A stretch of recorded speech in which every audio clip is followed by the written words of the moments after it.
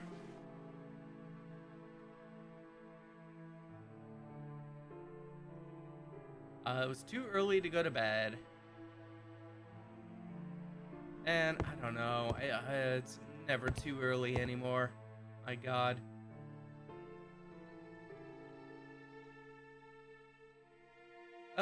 State Board of Medical Examiners. Medicine, I guess Doctor of Medicine. It appears as if a doctor used to sleep in this room.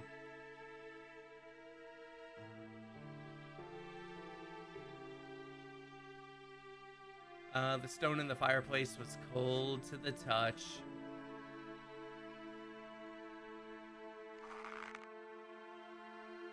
Alright, looks like we got some doctory things. Doctor drawings. Wonderful. I grabbed the stethoscope, which seemed to be about the only useful thing in the bag. Alright, we're gonna run around this house playing doctor. Sounds good to me.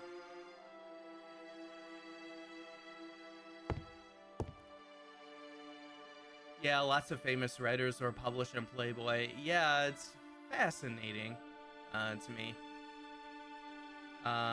You know, I know people got published in magazines all the time, but just you know, just boobs and horror stories. I mean, it's a good mix, I guess. I mean, what? Lots of horror movies have naked people. Tales from the Crypt was all about boobs, blood, bad language, and puns. The books in the room were rather boring. No horror novels. Unbelievable. I can't believe this piece of shit doctor did not read our first book. What a loser. Alright, let's go exploring. Let's head down the hallway here. What do we got in here?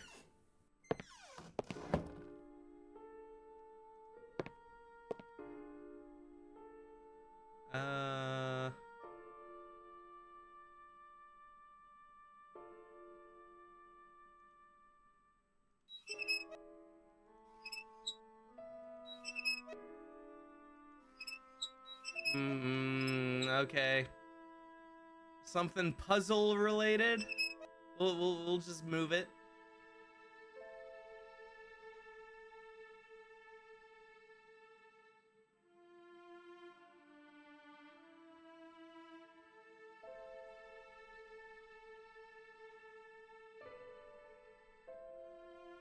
I don't know if I'm supposed to be seeing something on the bed. The bed seemed to be comfortable, but too fancy for me.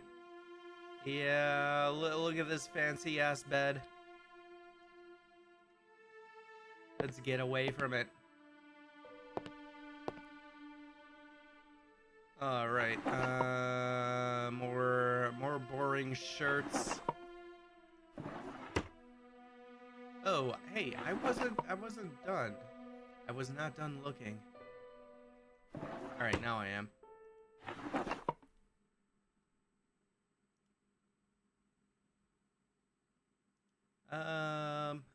All right.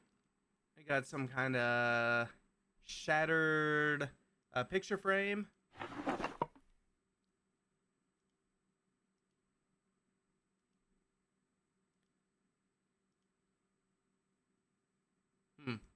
All right.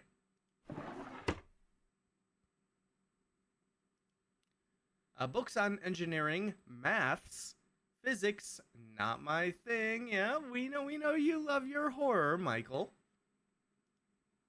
A diploma was displayed on the shelf. It appeared that the people who lived in the house were very educated. Not educated on horror novels, though. Several romantic novels and history books. I decided to stay away from them. What trash. You gotta read our debut horror novel about the vanishing and reappearing town. I didn't want to go through a bunch of trinkets and perfumes. I mean, gross. Ew. My God.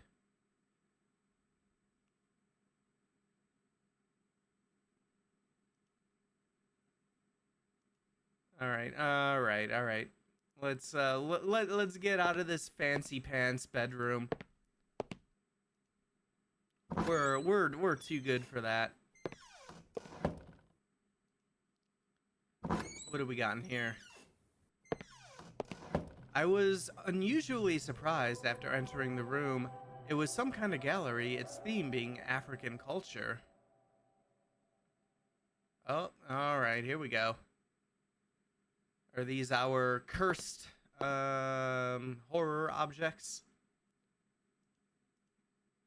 Something that looked like a lion's claw was firmly attached to a necklace.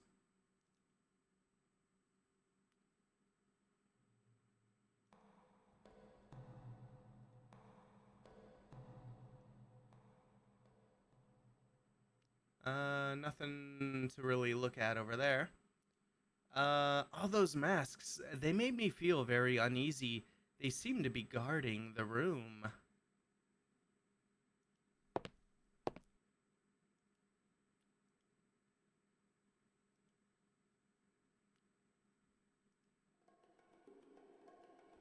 I don't know, they're just masks. No big deal. The view of the central display case was nicer from the other side. All right. We'll look at it from the front, Michael. Calm down.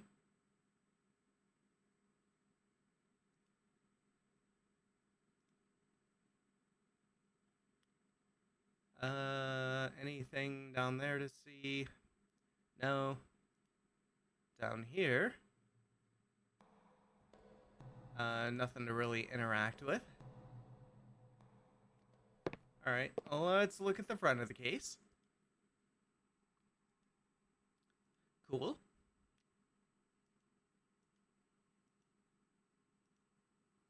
The beautiful vases were mesmerizing.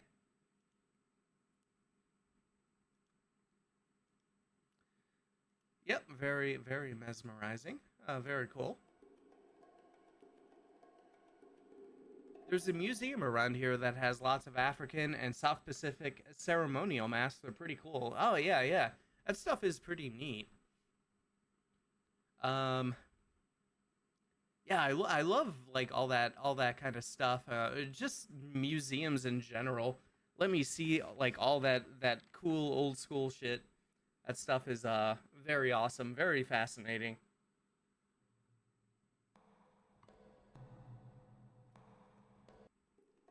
All right, what do we got here? A pair of huge carved tusks were occupying a corner of the gallery.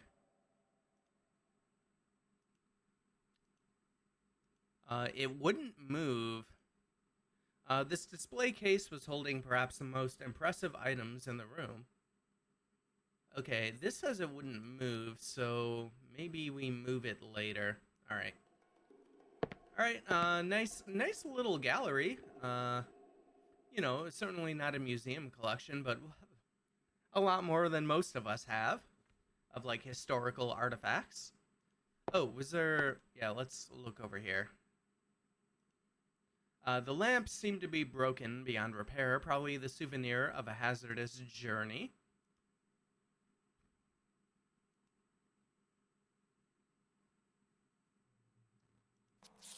Ah, here we go. World Arts. 19th of September 1962. Dear James, I'm going to make use of these resting moments to thank you once again for your kindness. Those shields that you have donated to us are wonderful. If it weren't for you, our section dedicated to African objects wouldn't be anything else other than a mere collection of photographs. Also, I've been looking into these Dalmar you mentioned. I have to say they seem to be rather fantastic. If it wasn't for your personal account of their activities, I'd dismiss them as old wives' tales. I found a few books that I almost said looks. It kind of looks like looks. Mentioning them, and I'd be very happy to lend them to you. They will be mailed at once. I hope you can satisfy your curiosity. Cordially yours, love, Simon Russell, Director, Durham Museum of World Arts. All right, perfect.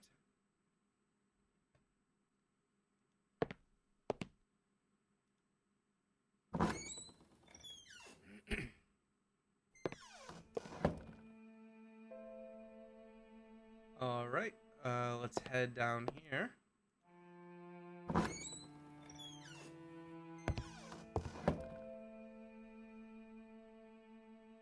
Oh, wait. No. Wrong way. That's our bedroom. Let's head down here. Okay, so here's the second set of stairs that went up. Right there, we got a third floor going on. All right, let's check this room out before we go upstairs. All right, we got a bathrooms. There were a couple of towels in the bathroom, but a great deal of repair work would be necessary before I would attempt to take a shower. Oh, we're gonna be a stinky guy, a stinky writer.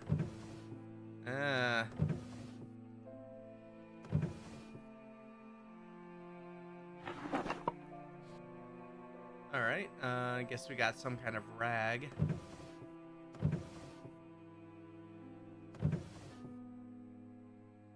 Alright.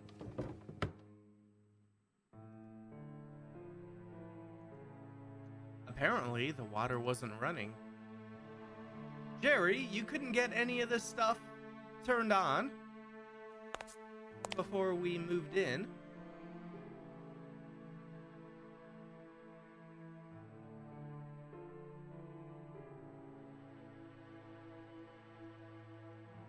All right. Well.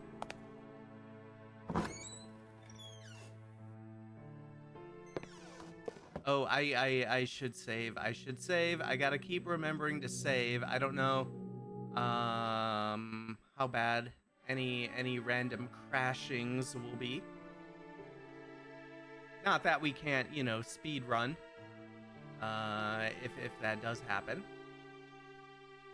Oh, yep, we got a pencil, ordinary pen, fancy stethoscope, and the rag was relatively clean, everything considered. Yeah, I suppose compared to the rest of the house. All right, let's head up to the third floor.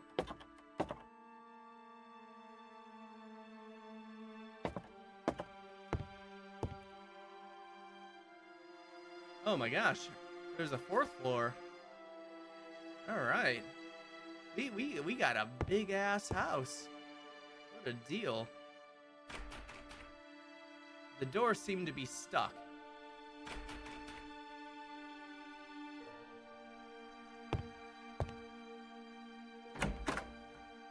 All right, what do we got in here?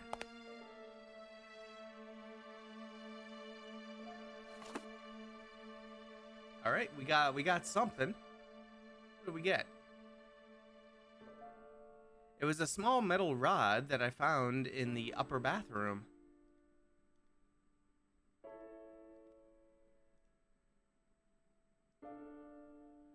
Just a pile of old bricks.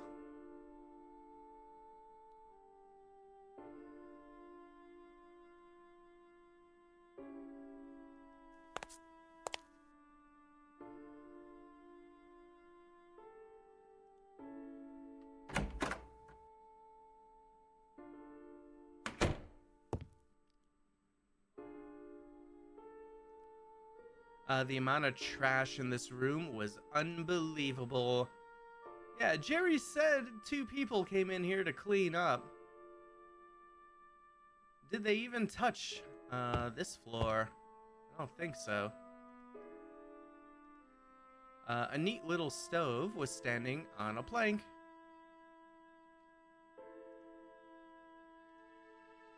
All right.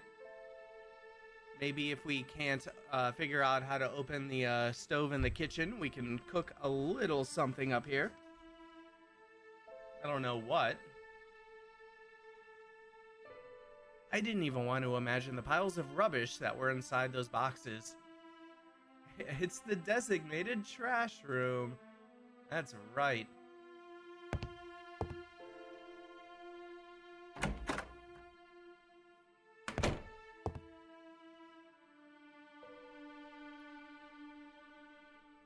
Right, can we use that pipe? To, like, bash open this door? That was pointless. Alright, well, let's head in here before we go up. Most of the planks scattered throughout the third floor were all dry and brittle by now. Oh, wait.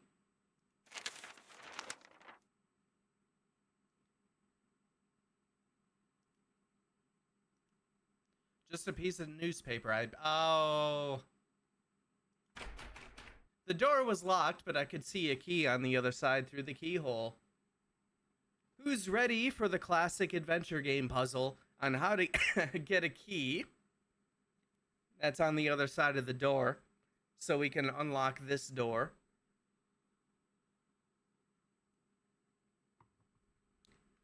This is a classic, like a lot of games have done this puzzle. When you have a giant house, you can have a room just for garbage. You know what? That is correct. I am missing out on that. Just having a tiny ass apartment. All right, so here's how you get a key that is in the keyhole on the other side of a locked door. You get a newspaper. You put it under the door. You get your metal rod. You jam it through the keyhole. No, you don't. Do we use the pen? All right, what you do is come back later. I don't think the other... Really, I'm surprised this... I thought this would be for it. All right, well, yeah, basically, maybe we need a screwdriver. Maybe we have to find a screwdriver. You jam it in there, key falls onto the newspaper, you pull it out. Old school adventure games love that puzzle for some reason. Uninteresting boxes.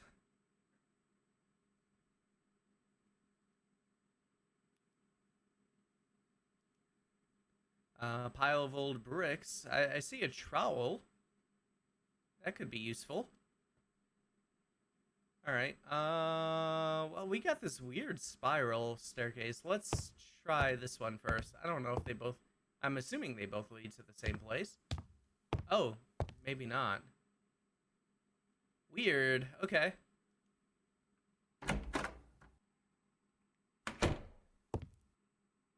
All right. More junk. A useless array of random items of every imaginable size and color occupied all the corners of this attic.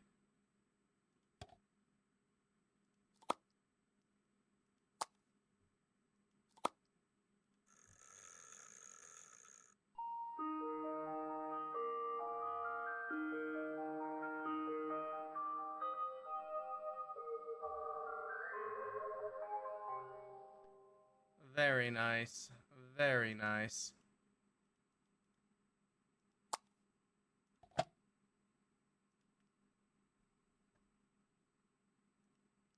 Nothing of interest among those trinkets. More useless. I couldn't see clearly enough to identify. Oh, okay, so we're gonna need to come back when we get electricity going on. Anyways, it's too dark in here. At least over there. We got a treasure chest, though. And a lantern. Let's see, we got an airplane. Some airplanes. Broken buildings. Whatever that is. A barrow.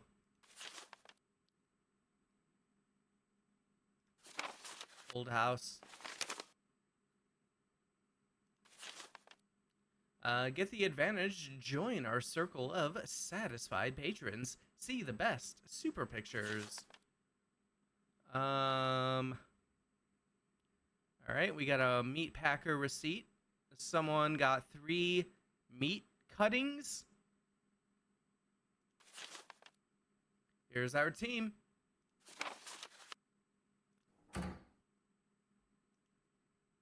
Let's see. The pile of newspapers was huge. I needed a more specific date to look for. Oh, okay. Oh, right. Okay, we're gonna be doing research later. I forgot about that. All right.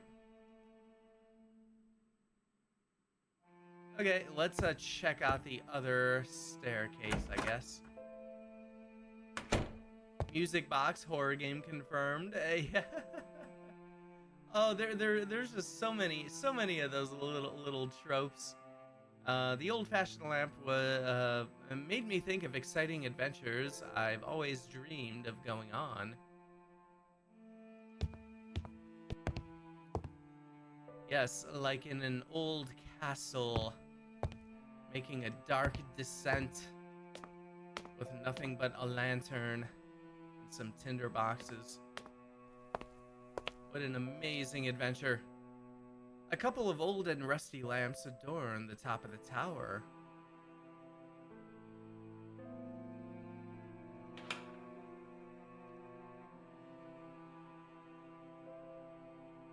All right, we got a view for outside.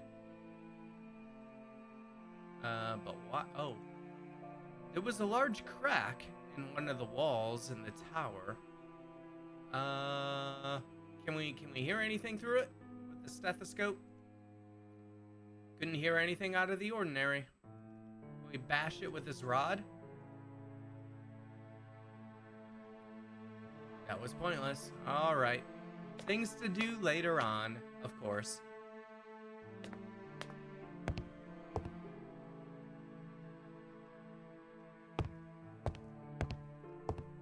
All right. Well, I guess we'll head back downstairs.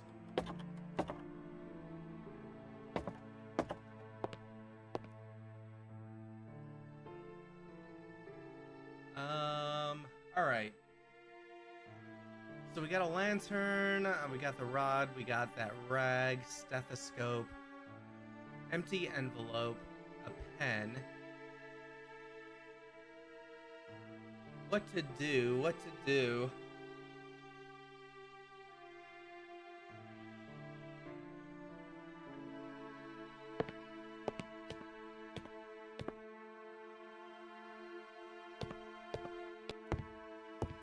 Don't remember if there was anything dirty for us to clean off.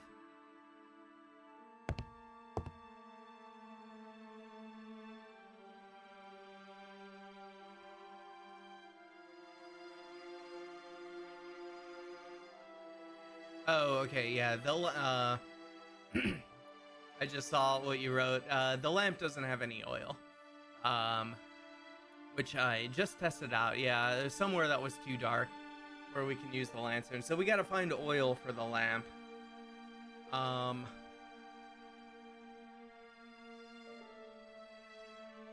And then, yeah, we also just need to turn the electricity on in this house. But the basement is locked. There was the door going outside. We can see what's around back. Maybe there's some oil back there, or a like a screwdriver or something to be able to get that key.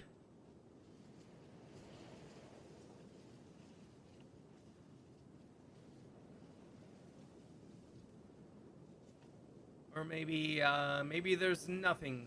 Oh, this way. My God. All right. What do we got? We got a pathway through the woods. Any items?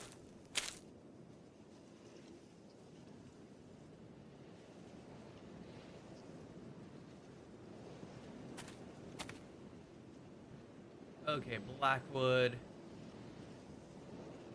Little mausoleum, I guess.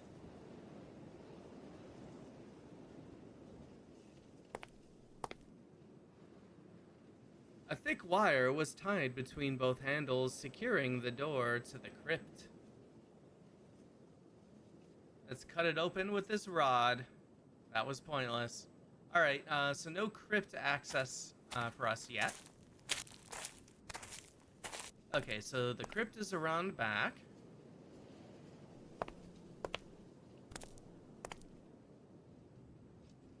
All right, let's head back in. Maybe we can go around the front again.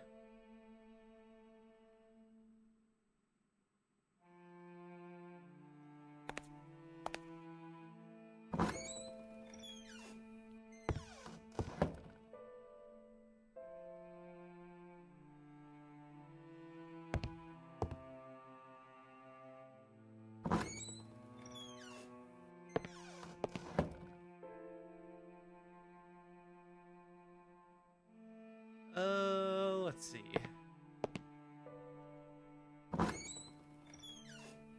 Yeah, let's head back outside for the moment.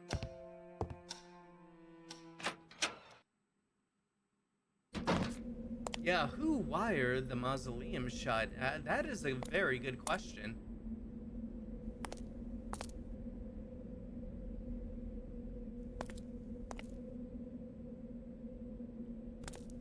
Alright, was there... Oh, right, okay, there's a mailbox here. No mail? Well, damn. Not even Jerry wrote us a letter yet.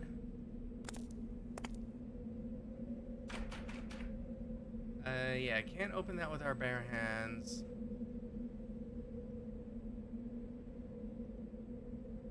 Probably not gonna work.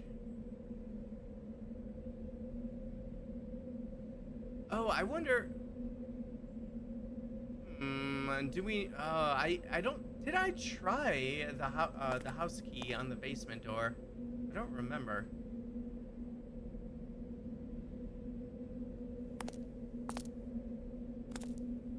Let's check out over here, though. Let's take, this path. See what we got going on.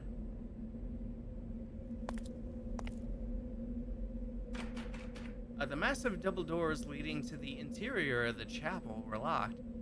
Oh shit, we got a big ass house. Garage that's like a distance away, which is kind of annoying. We got someone else's mausoleum or crypt. Oh, we got a church. We got our own church. That's pretty neat.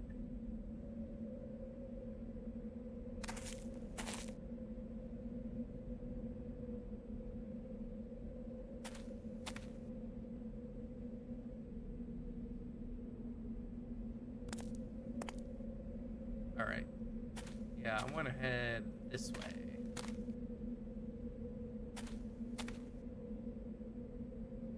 Oh, right, the greenhouse. Yeah, we got a greenhouse, too. We can't get in there, I don't think.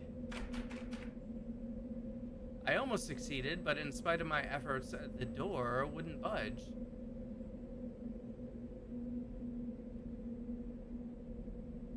All right, so that's stuck.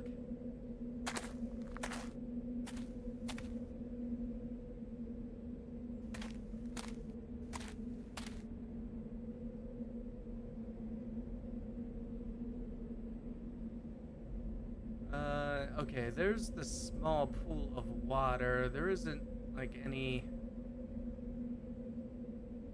the tree had a little hole in its base, which allowed some water to pass through.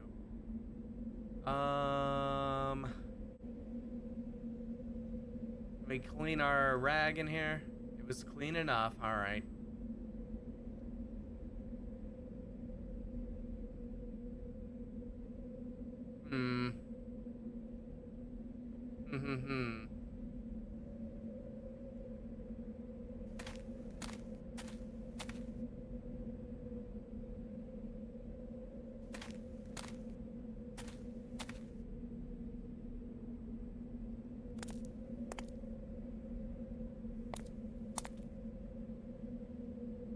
Let's see. There was nothing but a deep darkness beyond that grating. That's probably because, it's the basement.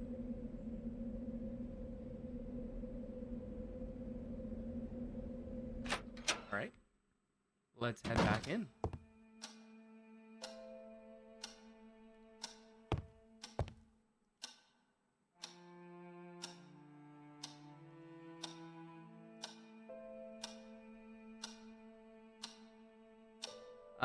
A tiny vase almost hidden in a corner completed the modest furnishings.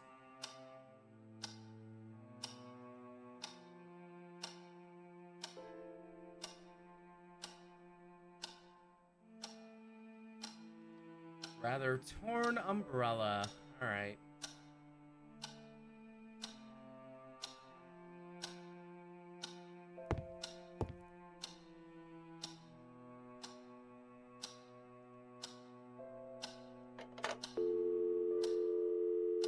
All right. Hey, let's call Jerry.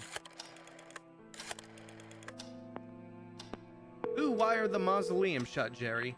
Hello? Jerry, it's me. What's up, Michael? Everything seems to be fine, except the lights don't work. Oh, you don't have to worry. I forgot to tell you. I had an electrician, one that I trust, to meet you there this morning. You know how a lack of power can be a recurring issue in old places like that. He should be arriving soon. That's good to know. I'll set up my stuff and let you know how everything does later. Perfect. Have fun. Sure. All right, we're having the time of our life. Okay, who else can we call? Let's call Barbara.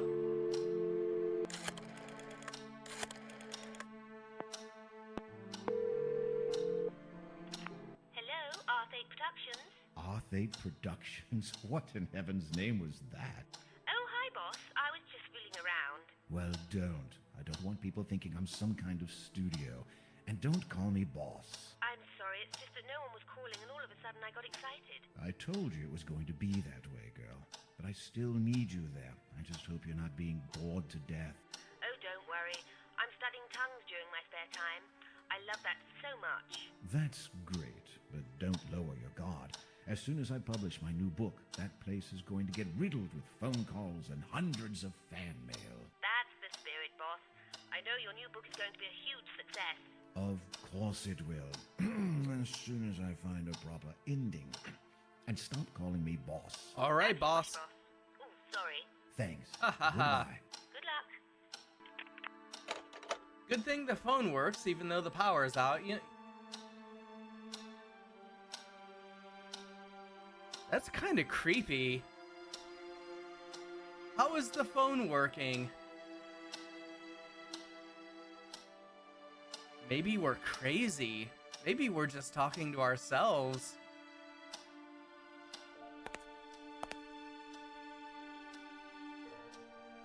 That would be really cool if it was a thing, and I honestly don't remember. Odds are it's probably just a whoopsie on the developers, I guess.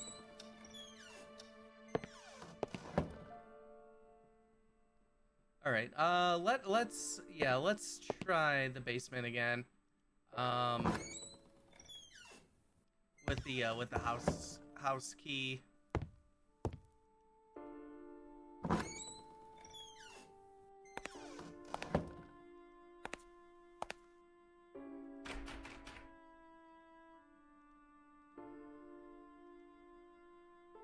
The key didn't fit there. I figured.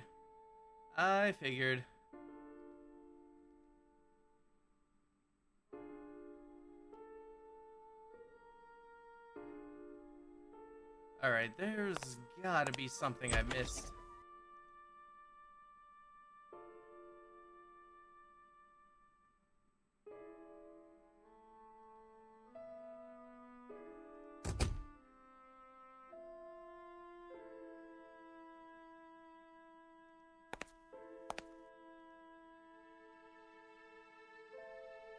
Any oil for a lamp? Maybe. Maybe not. Is there a way to just wait for the electrician? I don't think anything in this game is like timer based.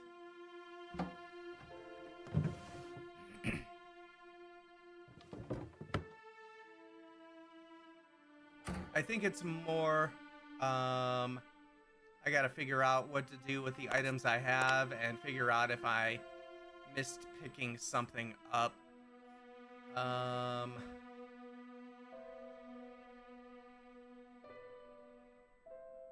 Yeah, plenty of kitchen utensils.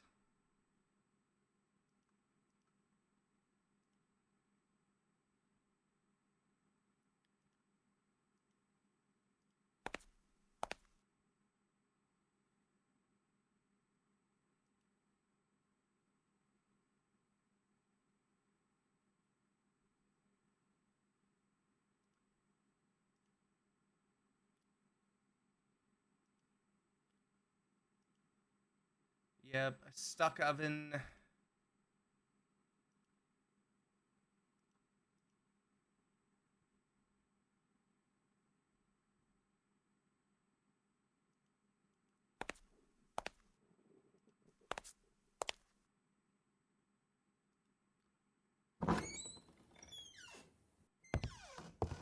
I don't know if there was even like anything in here.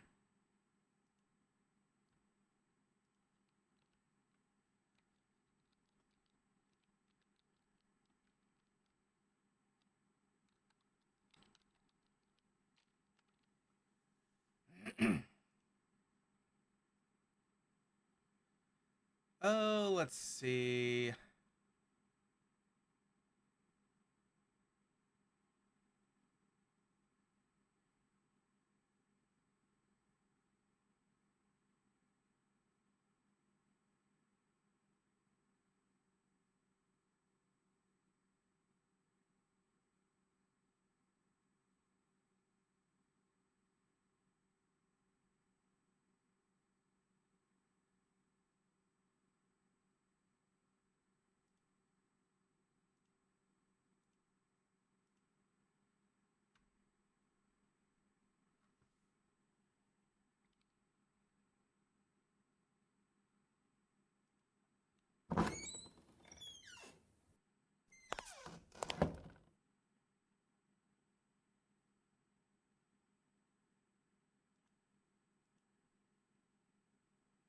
Hmm.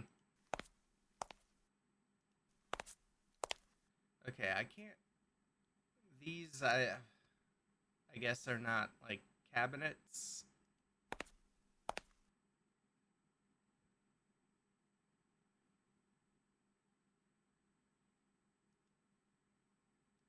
Just an ordinary little table.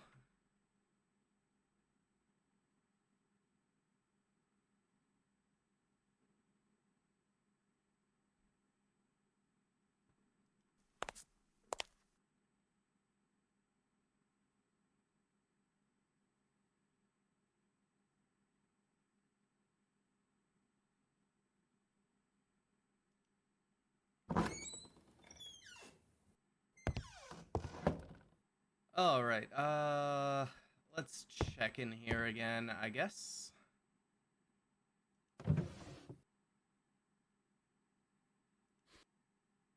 Oh, okay. We got like a pencil. Oh, maybe we can use the pencil to knock that key out.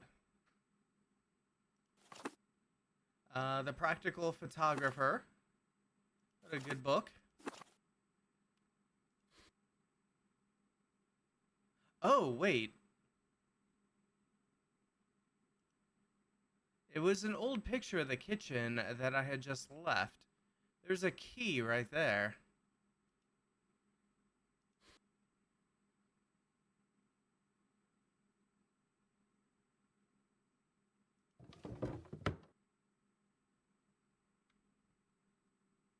All right, is that key actually there? Did I miss that key?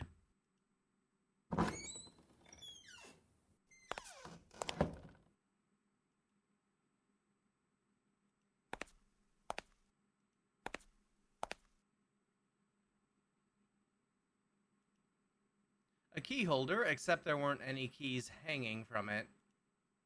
Okay. I was gonna say, am I crazy? I'm sure I would have noticed.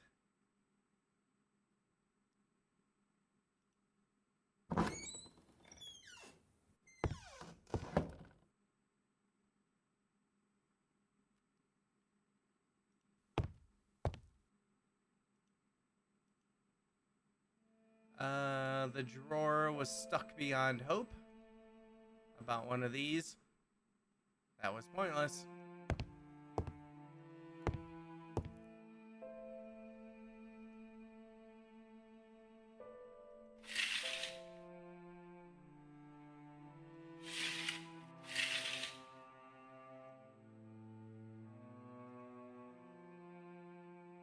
Ah, ha ha ha.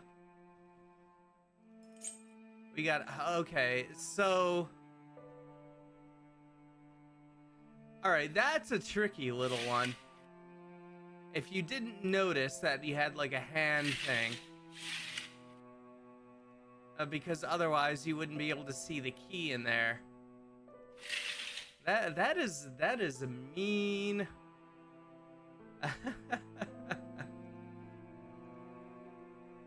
The rusty golden key was quite heavy. Alright, let's see if that opens the basement. See if we can get power going. Maybe find some other useful objects. The golden key fit nicely into place and unlocked the door. That's like a next level pixel hunt. Yeah. That is definitely a mean pixel hunt.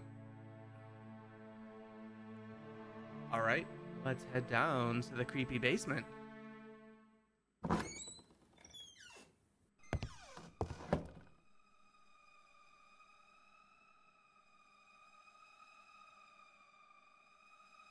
Alright, Southeastern and Chatham Railway. Cooks conducted tours. Look at all those places we can go back in the 70s.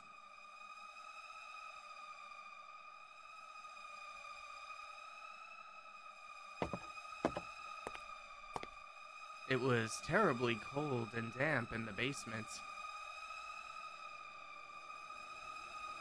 Yeah, we got some kind of creepy music sounds going on.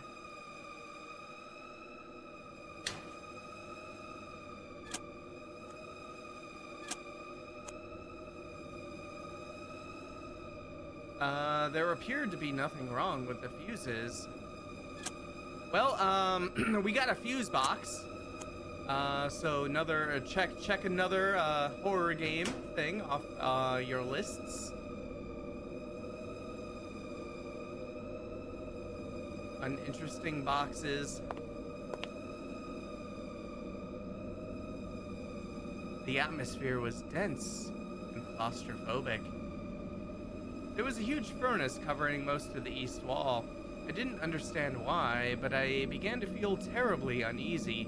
It had a menacing look to it.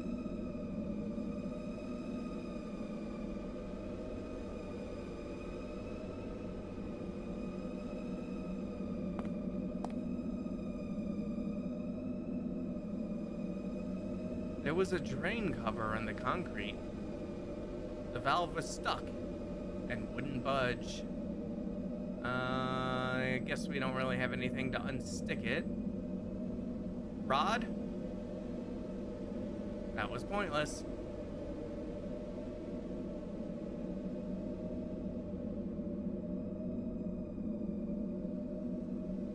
My mind could have been playing tricks on me, but there seemed to be some occasional distant noises.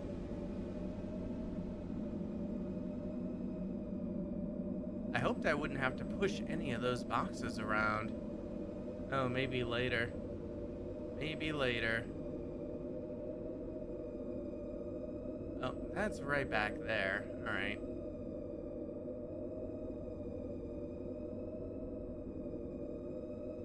No, stop sending me there. Suddenly, I felt a very cold breeze on my neck.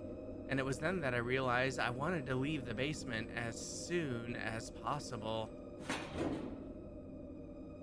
The interior of the furnace was as dark as the mouth of a wolf. In any case, I didn't want to spend too much time near it. Alright, our guy's freaking out here.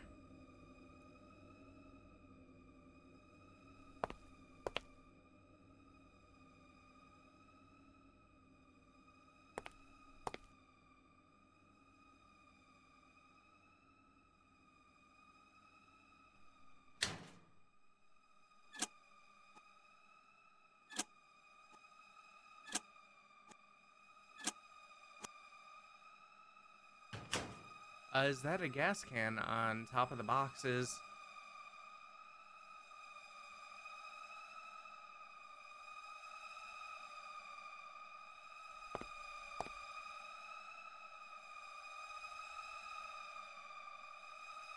Yeah, I guess not.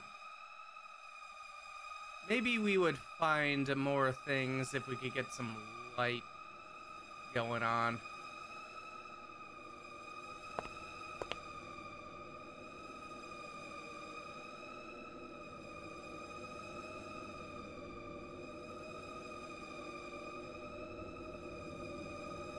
But alas, doesn't seem like we can really. I was expecting more. I was expecting more things for us down here.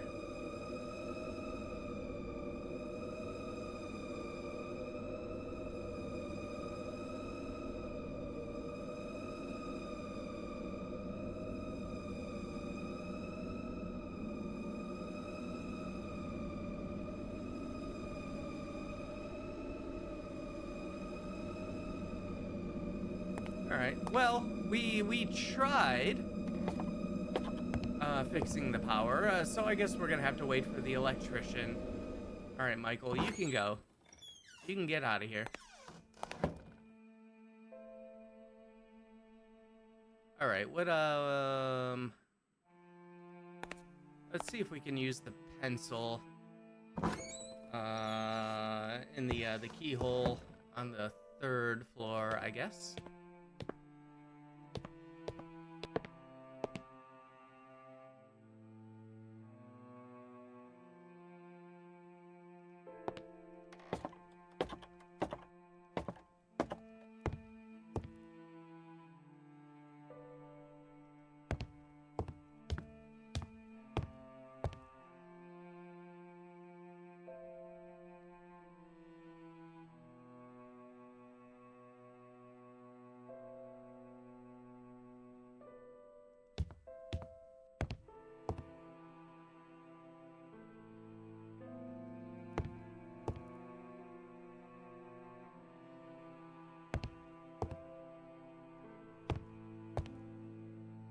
Okay, there we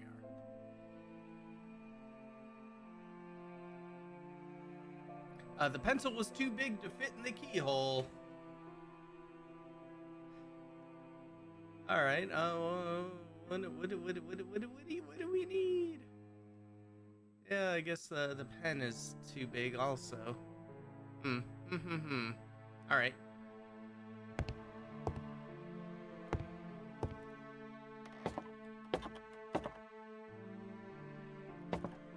Alright, do we want to do some writing then? Is it time to write?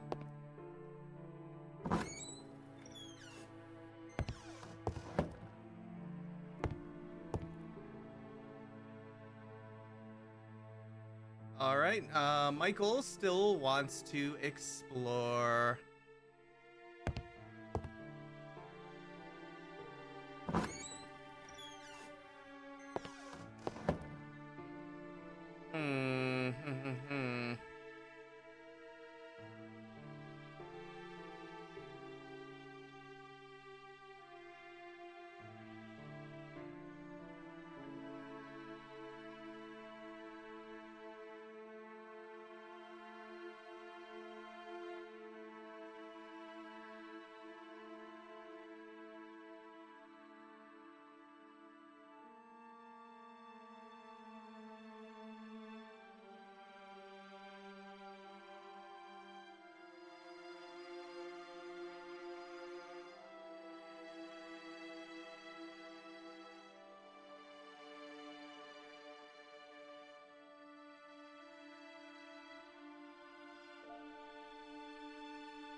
All right, let's go back downstairs.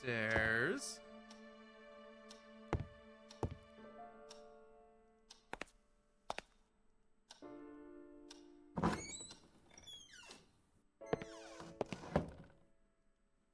right, let's head in here again.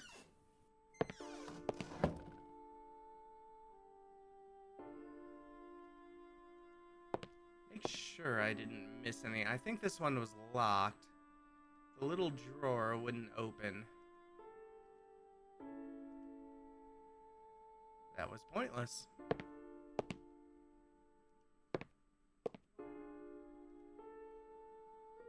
Alright, let's check the drawers real quick again.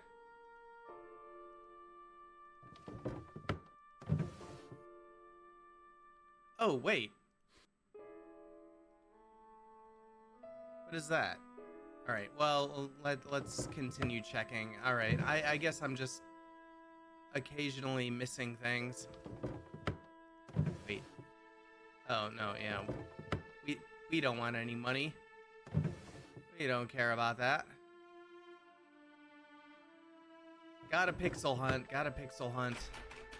Okay, that's locked. Alright, what is this? It looks like a boring tool.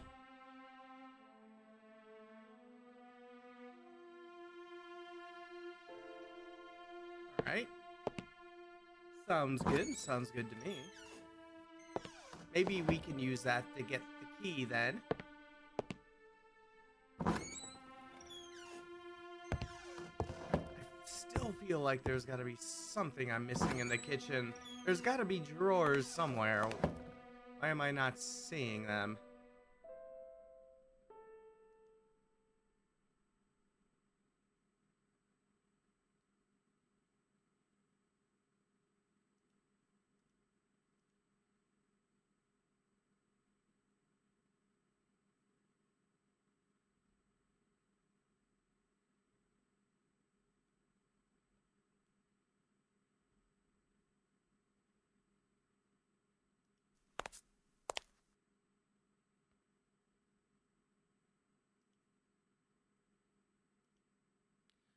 All right, we don't want any spoons.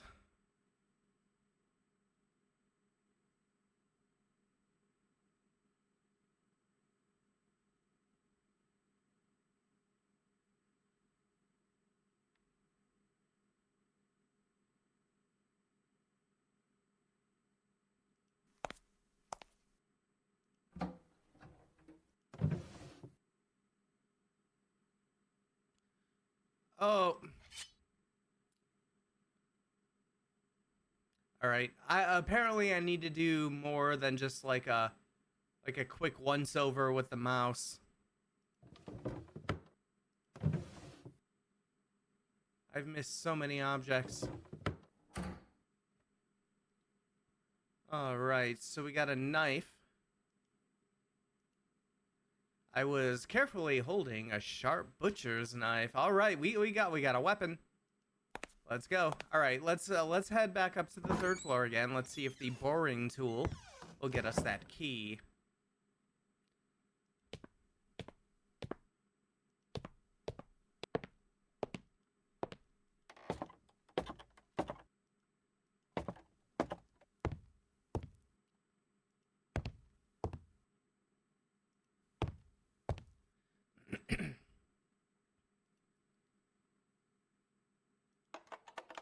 After a bit of effort, I managed to knock down the key with the help of the boring tool. All right, perfect. Pull out the key newspaper. I removed the piece of paper and noticed that the key had gotten stuck behind the door. Whoever said that dumb technique worked?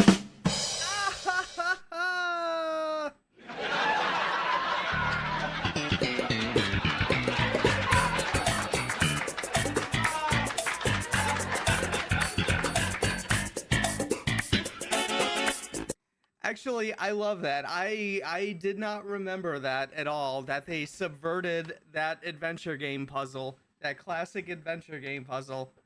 They definitely very nice, very nice.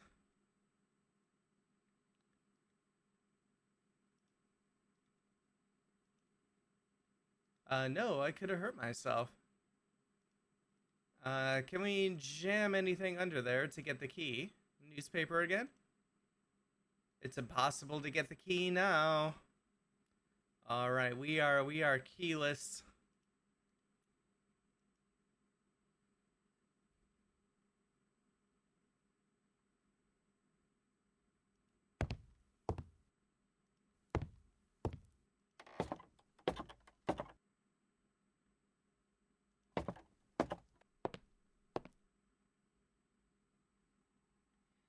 See, I wouldn't have gotten that. I didn't know that was a classic puzzle. Oh, yeah. That's yeah, that's from like I played so like when I was a kid, um I had like with video games, I was like 50-50 with like two things. So like half of me was, Nintendo kid, and then the other half of me when we got our first family computer, um playing games on that, which was still a lot. I played like all the FPS games, Doom, Wolfenstein, Rise of the Triad, all the good stuff. Um, but point and click adventure games was where it was at a lot for me. So I played like a ton of those, and there's still like a ton that I haven't even played that I should get to sometime on stream. I also had the experience that I know a lot of other people had as a kid trying to play Myst and Riven. Um, the thing I liked to do the most was in Riven was riding that little roller coaster car because I didn't know how to do any puzzles in Myst or Riven. Uh,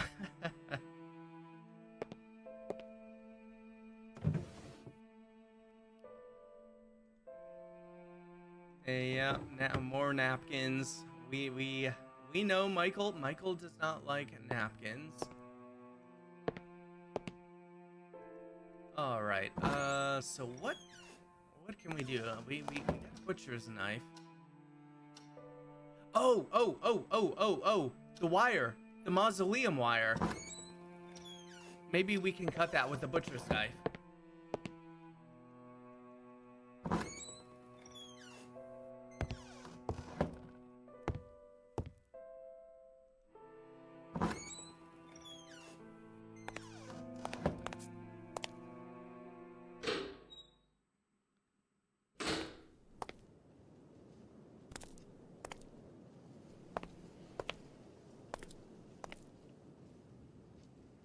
I watched someone stream Riven maybe a year ago. Those puzzles would be tougher. Oh, yeah, absolutely.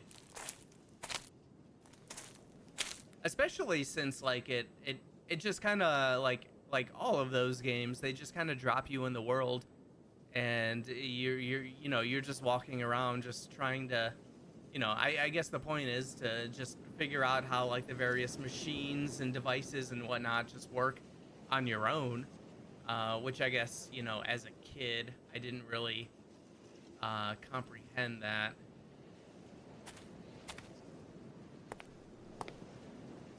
All right, let's see. Knife. It was impossible to cut the wire with the knife.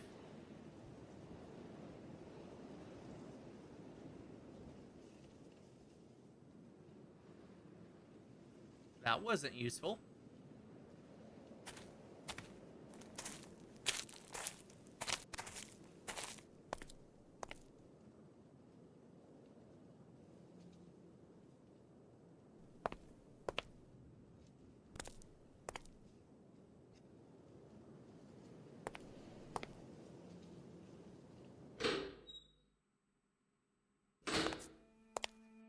Okay, things to cut, things to cut.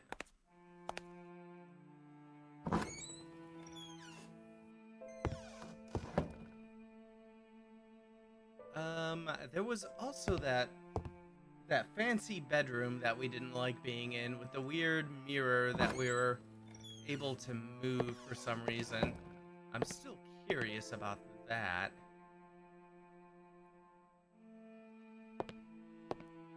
This was the booze cabinet. I should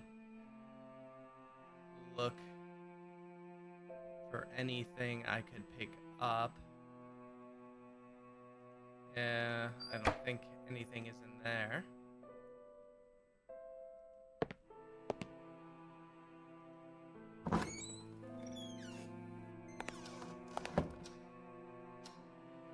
Oh wait, that was upstairs. Let's head back upstairs.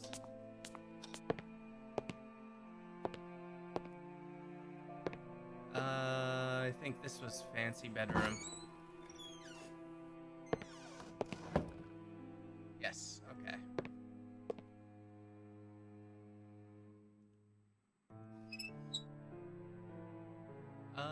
Is it kind of dirty? Can we do this? It was clean enough.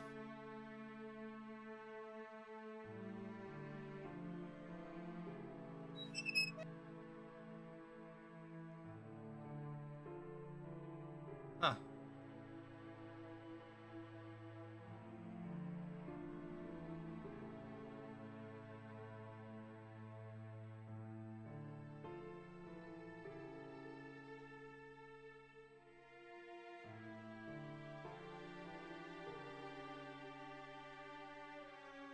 Anything I should see through there? I don't really see anything.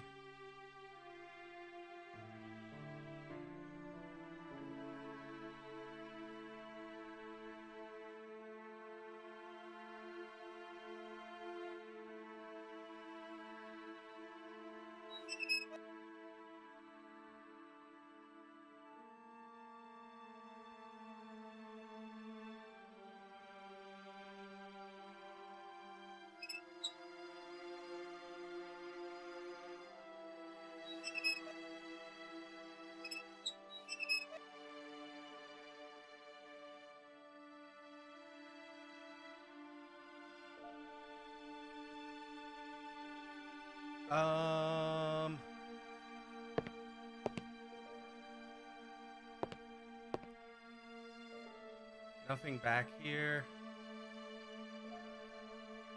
Can we move this mirror?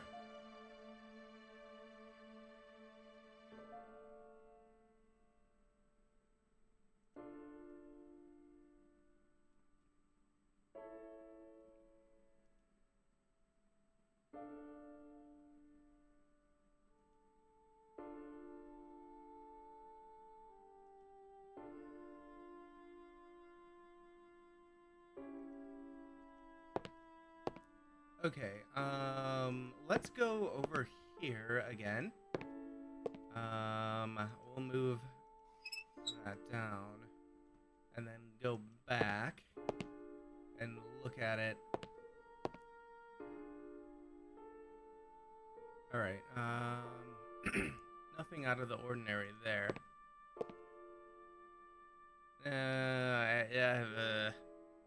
I'm not seeing anything.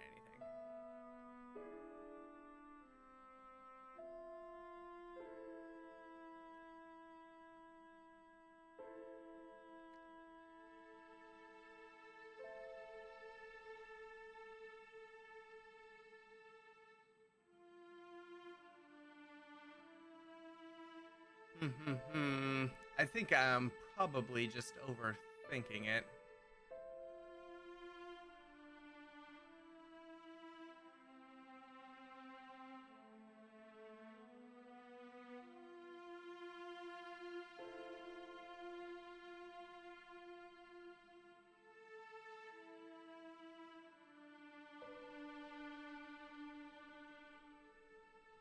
All right. Let us go back through the kitchen. I want to check out like the photograph room once more. Since I know I've been missing objects. Not here though. Why am I here? I don't want to go here.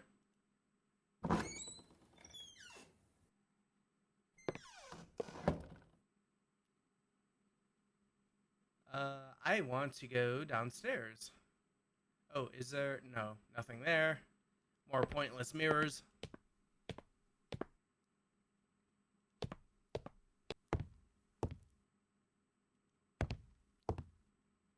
Wait, this way.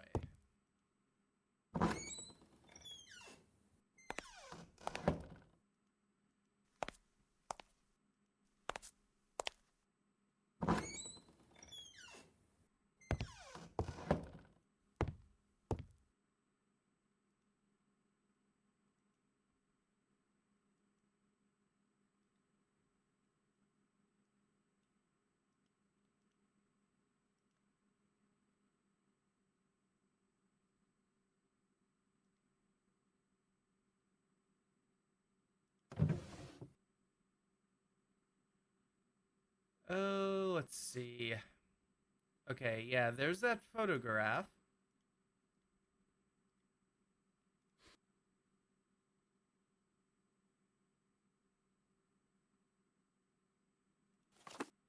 And then we have the photography book, which we can't really do anything with.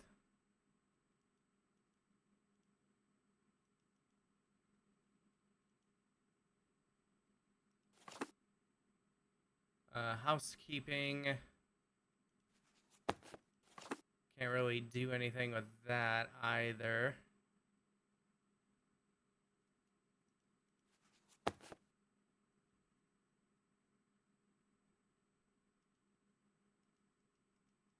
Nothing to do with those papers. All right. And those are just photographs.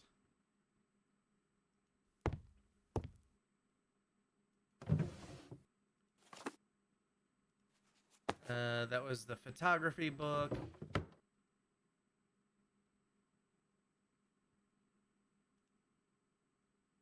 The bed in this room was miserable looking. Absolutely. Worst bed ever.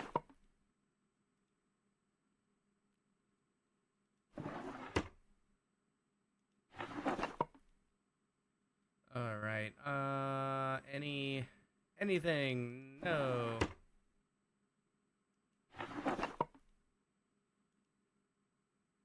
Useless junk. All kinds of useless junk.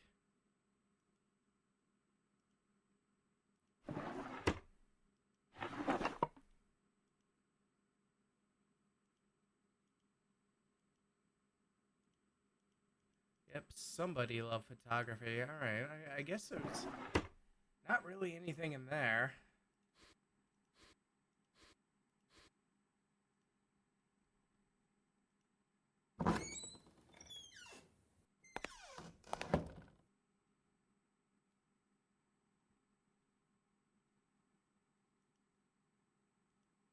Nothing much in here. Oh, I didn't really notice that before. But it looks like that the basement door is ajar in that photograph. Someone trying to catch ghosts, maybe.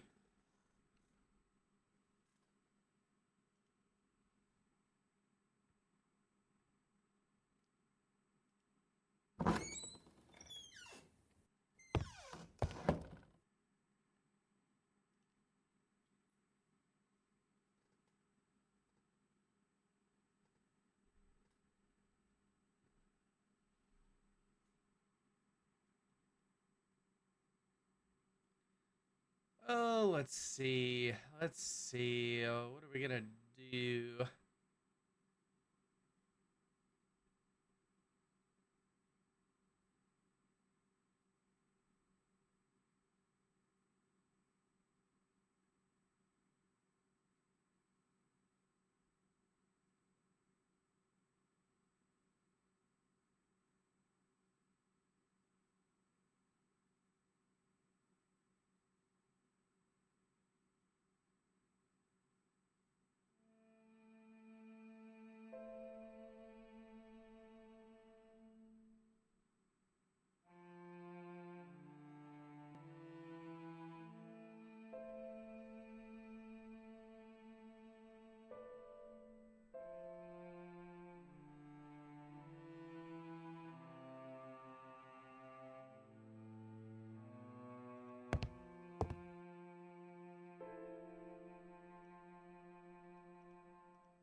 All right, there's strange oh, okay, let me all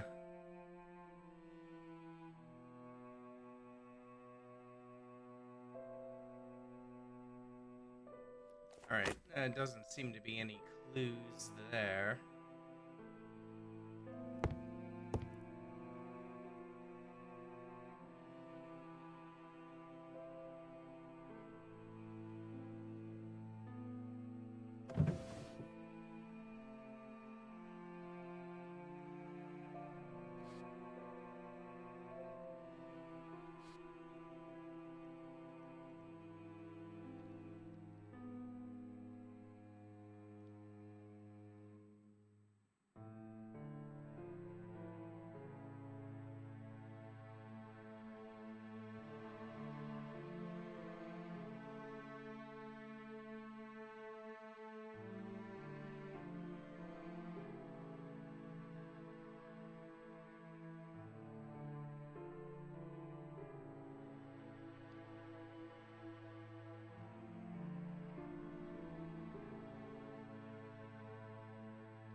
Let's see, it was a piece of paper with some strange markings, and I was sure there was much more to it than at first seemed clear.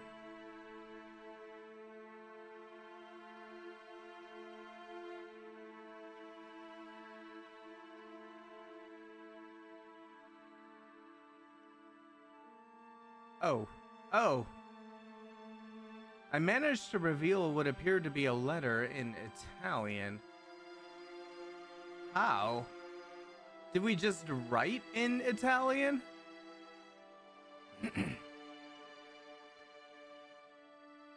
Well, I guess we don't know Italian. Maybe we can. Maybe Jerry knows Italian. Let's give him a call. Hey, Jerry, I've been rummaging through this guy's old house. Do you know Italian? Could you read this letter to me, please?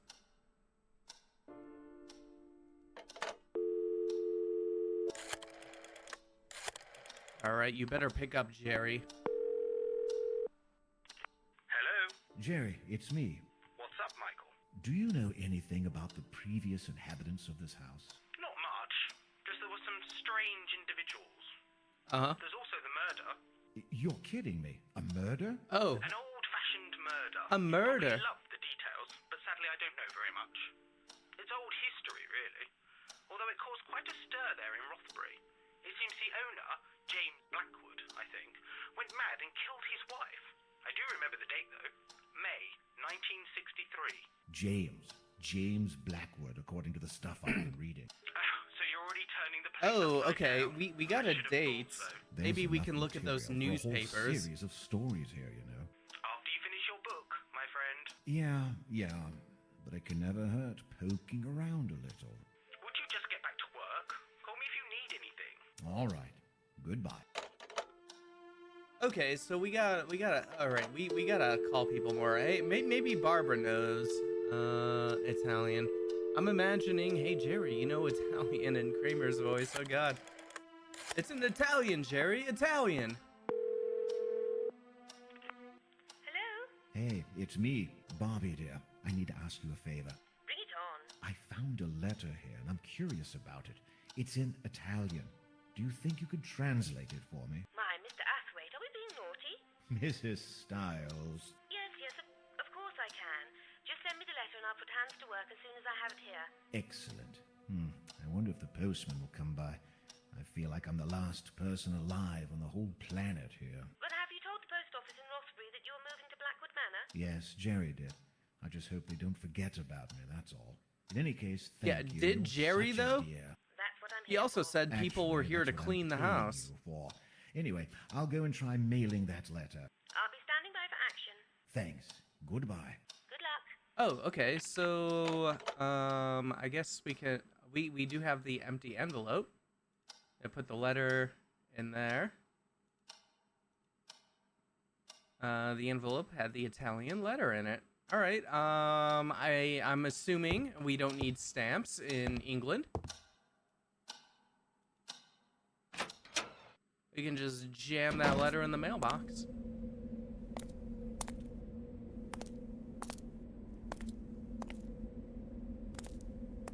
I went to the front gates just as Jerry had instructed, but there was no sign of the Oh, we were supposed to do that.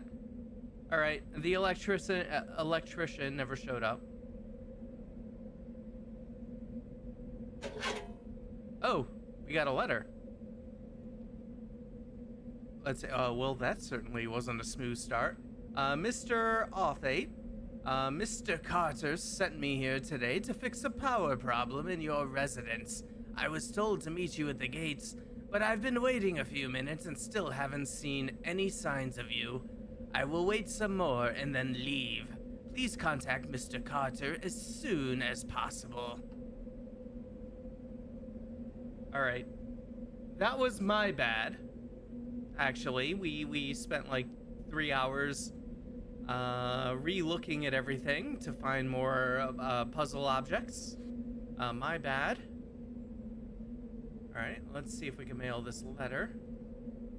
I couldn't expect the postman to be some sort of... Oh, do we...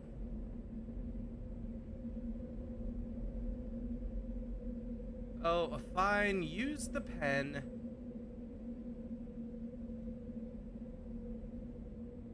The envelope already had an address. Wait. Okay, there we go. All right. I'm very excited to see what the Italian letter has to say. The electrician left. Can we call Mr. Carter?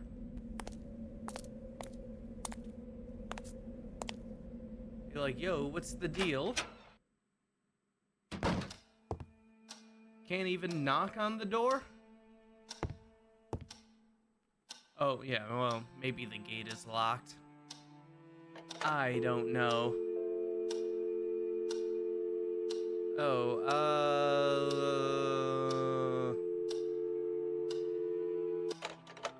I don't know the number.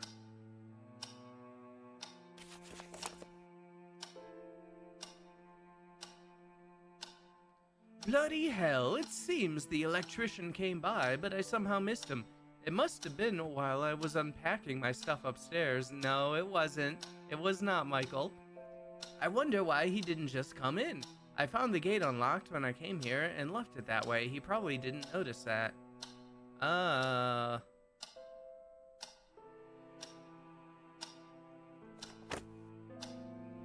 Maybe he finds the house too scary. We did. Oh. Yeah. Let's go up to the attic, as we got a date from Jerry about the murder. James Blackwood murdering his wife.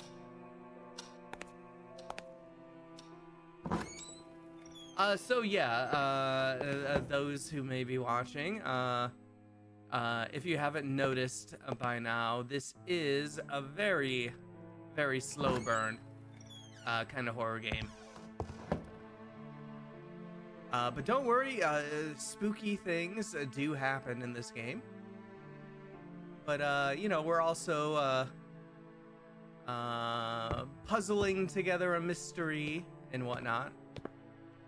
And, of course, it's a super slow burn when I'm not sure what to do.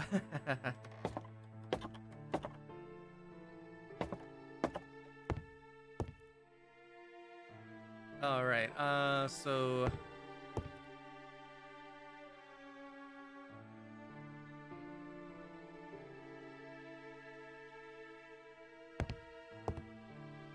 Was it this way?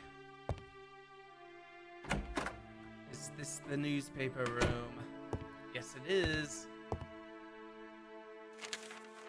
I looked for the date that Jerry told me and found an interesting article. All right, let's read it. Maybe I'll use my other voice for this. The Journal, Northumberland Daily Newspaper, Tuesday, 25th of May, 1963. Terrible news shocks the community of Rothbury. Mr. James Blackwood, distinguished resident of this town and widely acknowledged construction engineer, was accused of murder yesterday by Miss Ava Mariani, maid of the Blackwood family. While the nature of this situation is of the most unusual, given that Mr. Blackwood is a highly respected gentleman, Miss Mariani, an Italian immigrant and aspiring photographer, affirms to having a photograph that supports this accusation. I knew no one would ever believe me, so I took a picture of him, she says. I was supposed to be in town during the afternoon, but I didn't have the need to. I didn't have any errands to do, so I was in the room and saw his shadow out in the garden. When I glanced through the window, I just couldn't believe my eyes. The lady. Oh God, the sole thought of it sent shivers down my spine. The photograph in question is in possession of the authorities, and it has been revealed that it clearly shows Mr. Blackwood burying a shape in the garden. We can almost confirm that the shape is a body, says Police Chief William Bailey. But even if the image is not clear, this alone with Miss Mariani's statement is enough to open a serious case against Mr. Blackwood. Police officers are already heading to the Blackwood Manor as we speak. Up until this accusation, it was believed that Mrs. Catherine Blackwood was on a trip. According to the information we received from the school where she teaches, the police chief continues, a notice was sent to the teachers department which stated that Mrs. Blackwood had to leave on a sudden trip and that she would make use of her license to do so. Miss Mariani's accusation puts Mr. Blackwood in a very compromising situation. Even if we can't find anything in the garden, he has a lot of explaining to do. The efforts of Dr. Christopher Milton, one of Rothbury's most respected doctors and longtime friend of the Blackwood family, to minimize the facts have been unsuccessful, and the news is the subject of discussion throughout the whole town. Hundreds of rumors are crossing the land. Theories range from plausible and well-conceived to wild and crackpot ideas. But the question that keeps lingering in everybody's mind, for which the answer has yet to be found, is, why would a wealthy and educated man cold-heartedly murder his wife after 30 years of marriage? More at 11. Yeah, why would a well-educated gentleman ever murder anyone? That has never happened before. This game has a lot of cool old-timey documents with authentic-looking typography and handwriting. Yeah, that's a cool little detail. I do like that. Well, while we're up here, I should probably make sure there isn't anything for me to pick up. 3 meat cuttings. What is a meat cutting? Aside from just generic cuts of meat, maybe?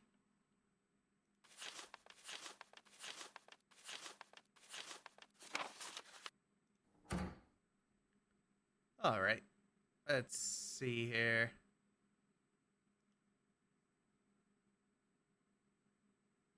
I strained my eyes to detect if there was anything useful among that junk, but instead I got the impression of a sinister presence lurking in the shadows. Oh, I can almost kind of see some gross-ass painting over there. Yeah, maybe if we can get some light going on. If this electrician would ever come back.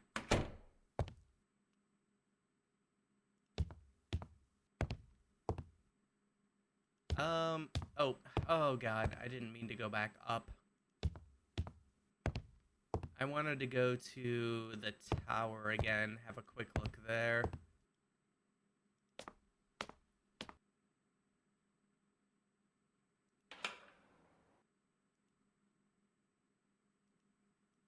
Okay, so I guess if we need roof access, That might be good for us.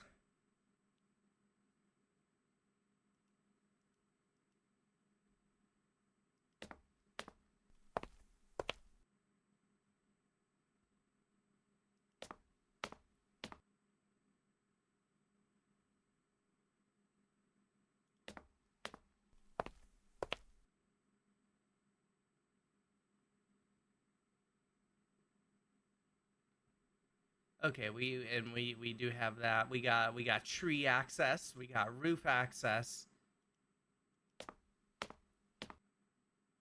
What's the deal with this one though? It almost kind of looks like there's like, I don't know, like the wall or a stone kind of covering that.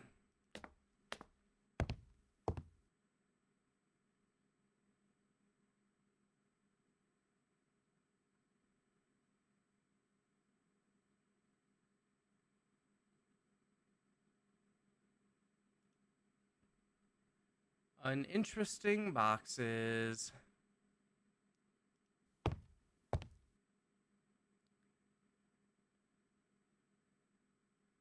right, that door we can't get into. Let's check these rooms out again real quick, make sure I didn't miss anything. Oh, this trash, my god. It's insane. I just can't believe it. It is unbelievable.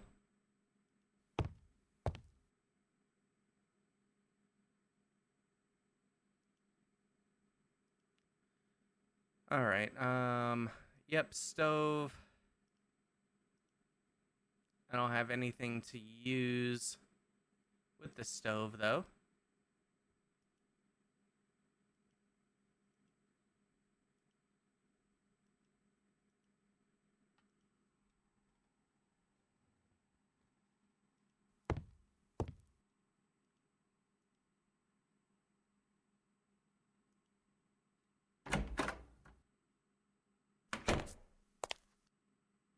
Yeah, seems like the saw should be something we can pick up. But I don't think we had that ability.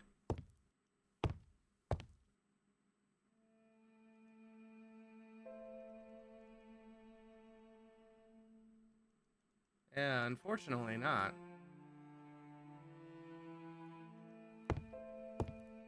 You think like the saw, we could use the saw to cut the wire on the mausoleum.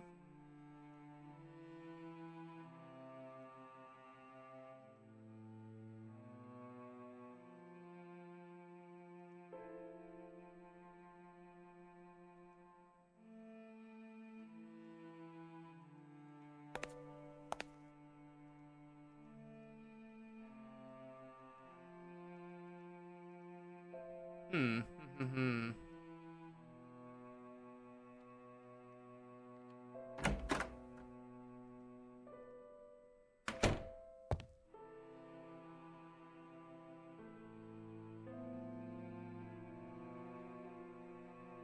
Oh, let's see.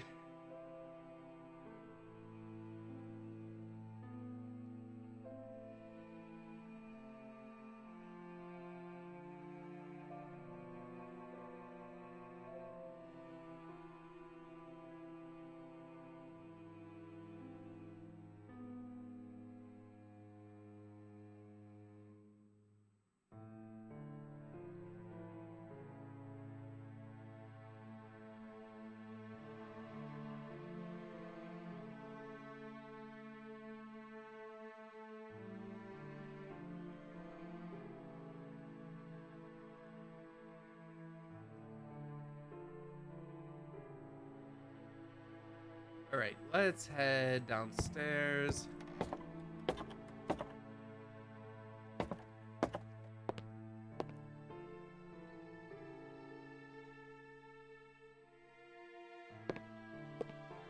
All right, is this the bedroom hallway? No, this is the bathroom.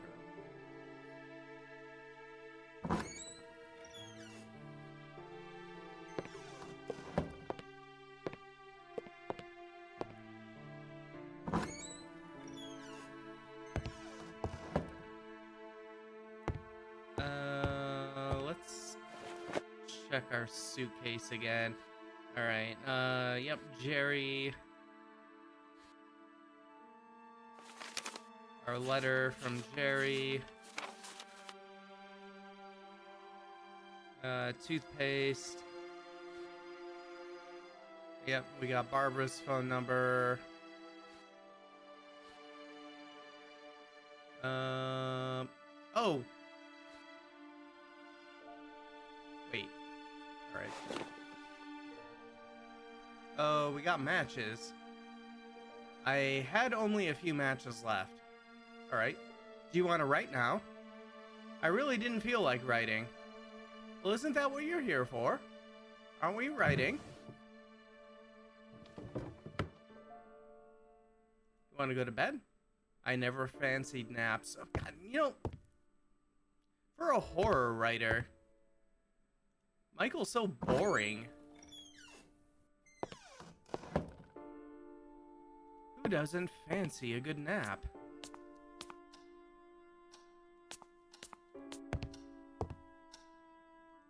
All right. Jerry, tell me what to do.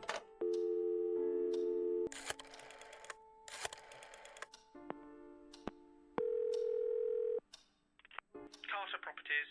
Jerry, we have a problem. What happened? The electrician missed me. He left a note in the mailbox. Bloody hell.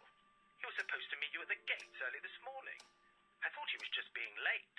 Damn, then I must have missed him for a few minutes. What the heck am I supposed to do now?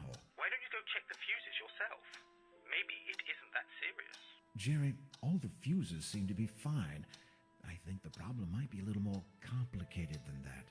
I see. What should we do now? Go get some candles. You're joking, right? No, I'm not. I'm calling this guy right away. You're and I'm afraid he joking? won't be able to stop by until Has tomorrow. Michael never He's lost already power tried to do it today before? as a personal favor. There must be something you can do. I don't feel comfortable walking around this place with dim lights. I barely know it. Michael, Then go to come bed. on. Where's your sense of adventure? Go to bed at night. Be like you were living in a past century. Exquisite Victorian house, lit by candles. What I wouldn't give to be in your place. I left my sense of adventuring back in London, thanks. I have work to do. Then do it. Yeah, dude, you just said you didn't want to Now write. you have the chance to experience firsthand one of your period pieces. Oh, very funny. Try getting that guy over here as soon as possible. Don't worry, I will. Make sure you find some candles before it gets too dark. Yes, candles. Bye. Candles. Ugh. Immediately after hanging up with Jerry, I realized that I had already explored enough to determine there wouldn't be any candles inside the... Oh, thank God. Thank you, game. Alright. We don't have to go re-exploring for candles. Let me go ahead and save, since I'm thinking of it.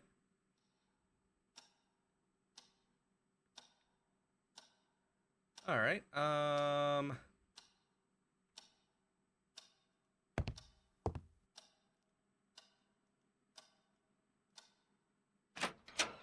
let's see if the electrician's here yet. Needs to get his ass here.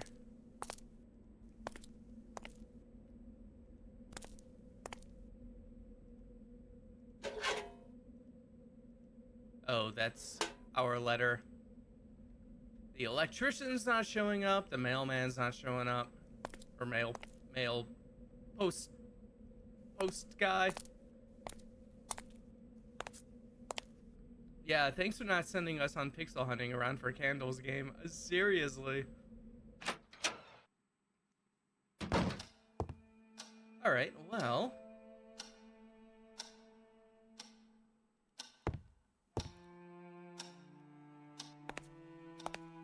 Maybe we go up to our bedroom now, and maybe now we can do some writing. Since we progressed the electricity thing with old Jerry.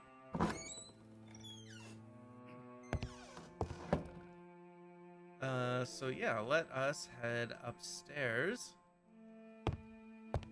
Again.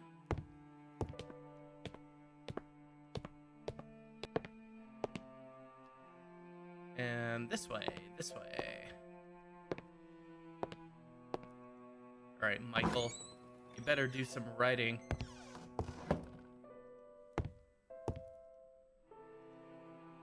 I knew I had to work on my book, but I decided looking around.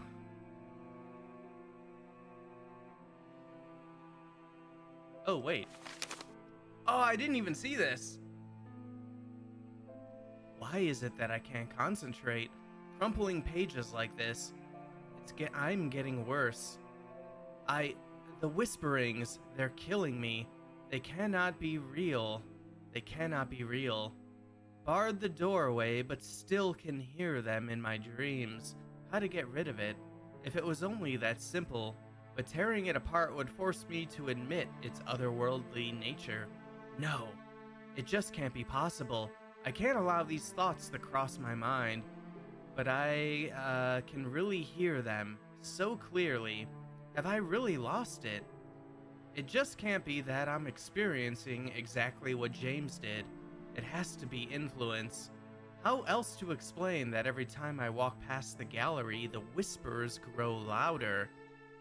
They're luring me inside. It wants me closer. I can hear them again. Yes, the tortured souls of the fallen now suffering for eternity. A chant. Next room. I know for sure its source now. I can't fool myself any longer. Are these are those drums? Oh, please, for Christ's sake, don't let it be drums. I have to document this. I have to keep going, because if James was right, may God have mercy on our souls. Barred the doorway. I wonder what had disinterested the writer this much. Okay, so yeah, this was the doctor. So I guess this was the doctor. I'm assuming the doctor wrote that. All right. Do we want to go to the gallery then?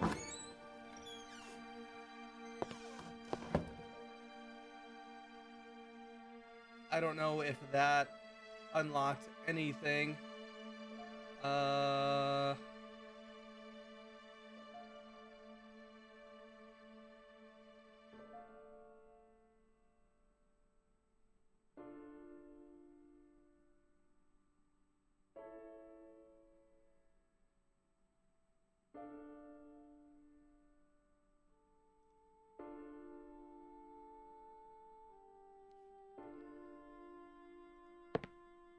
Unless, can we?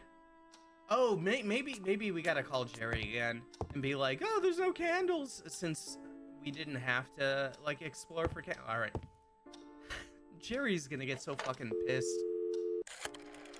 Yo, Jerry, there ain't no candles. What do I do? Yes? Jerry, I'm freaking out. I couldn't find a single candle inside this Oh my place. god. You're kidding me. I can't believe it. Me either. You look well.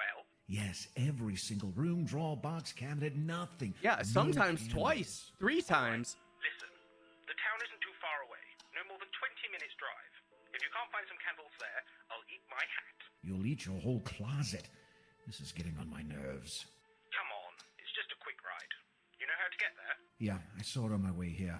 Did you call Mr. Busy Electrician who couldn't hold on for just 5 more minutes? Yes, he'll be doing me another special favor, and we'll be going there tomorrow afternoon. It's the best he can do. You have to bear in mind it's Sunday. We'll charge extra, of course. I don't care. I have no power. I'll get him myself if he doesn't show up. Calm down. Drive to the town before it gets too dark. You won't be able to find your way back if it does. Yeah, I had to buy some food anyway. There you go. Godspeed. And drive safe. All right. Jerry, can you come over and fix this? All right, you know, I to be fair, I should really not get on this guy as much for the lack of electricity, because I often feel the same. I understand it takes a while sometimes for them to get it put back on. It might be a really dangerous storm going on, but yeah, I also get quite antsy. I can't watch TV. Like just the classic quote first world problems, I guess. Yeah, Jerry, I'm freaking out, man. All right, let's get the fuck out of here. Vroom, vroom, vroom. Let's go. What? The car would not start. It was only then that I realized I had left the lights on.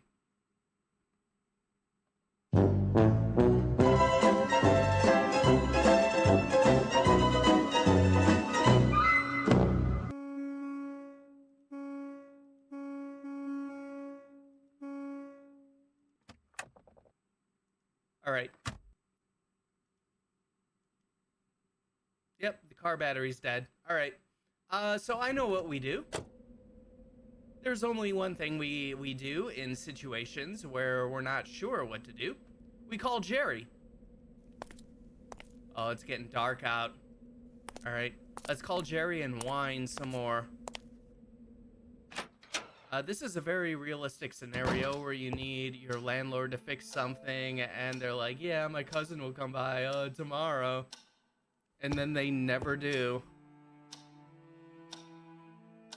You wait all day, and they don't show up. Then you text the landlord. But you have to do it multiple times, and even that takes a few days. All right, Jerry. Help me. What do I do in a house? It's dark. What do I do in a house? Let me guess. Michael. Jerry, you won't believe this. It's insane. My car is dead. What? Are you sure? How does Michael get out of bed I'm in the not morning? joking. It's gone. My friend, this completely redefines the term suspension of disbelief you sometimes use for your story. That's true. I know. I'm speechless. I forgot the lights on and the car ran out of batteries. All because of that bloody fog. Jerry, you've got to help me. Get over here. Michael, look at the time. I can't drive to Northumberland right now. But Jerry, I can't spend the Jerry? whole night without one single source of light. I barely know this place, and I won't be able to find my way. Heck, I don't even know if it's rid of ghosts yet. Are you a sleepwalker, Michael? You lie down on the bed, you sleep, you wake up, and you'll have tons of bright light then. That's not helping. And you're the one who got me into this I mess in need the you to first tuck place. me in, Jerry. Hold on a minute. It's not my fault if the electrician missed you for a few minutes, there aren't any candles in a 3-story mansion, and your car's battery was low. Okay. Listen. When will you be coming back to Rothbury? I'll be arriving home early tomorrow morning, and I'll come for you shortly after. We'll drive to town, stock yourself up, and then spend the rest of the day in your garden drinking some beers while we wait for Mr. Electrician. Sounds like a plan? Yeah, I guess. I Yeah, don't think there's any plan I guess B we can either. hang out, Jerry, and drink beer. I already took all the precautions to make your stay there as comfortable as possible, but I guess sometimes things are just meant to go wrong. Apparently. All right. I'll be on my way then. Call me back if you need anything. And Michael, Yes, just don't let this situation get on your nerves. I promise it won't. Goodbye. Oh my god, this is I did not remember any of this. This is just amazing. I love whiny Michael. Just the fact that the guy is named Jerry makes this much funnier than intended. Yes, absolutely. This is we've literally called him what, like 5-7 times already. All right. Do we want to go to bed now? It was getting late. Perhaps it was a good time to go to sleep. All right, let's progress. Funny thing though, we do have this lantern, but we don't have any oil. We could lay in bed lighting matches to get brief light. Oh God, what a baby! You think Michael would ever go camping out in the dark woods? Michael will finally deign to go to bed and advance the story. All right, I lay down on the bed. Finally, Michael. Uh-oh. Hello?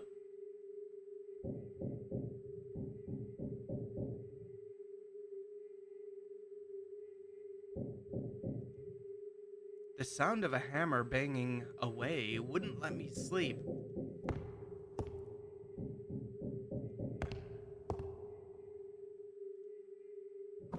Yeah, maybe that's the electrician. Let's go downstairs. Oh, I guess we can't go downstairs.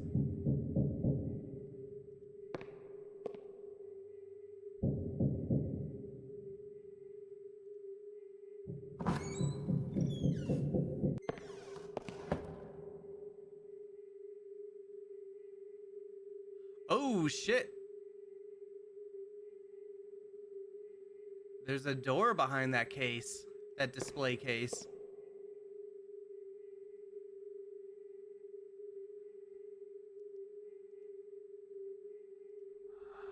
We got a hammer. I was awakened from my strange dream by some odd noises reverberating around the room. Okay, here we go. So that was a dream, also a clue. But now we're getting into why this game is called Scratches. There are going to be plenty of moments and nights where we hear that sound in the background, just the scratching, the scratching.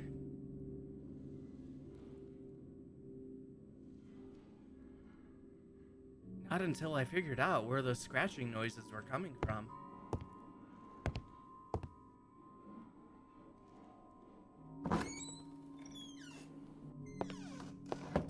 Alright, do we want to check the gallery out again?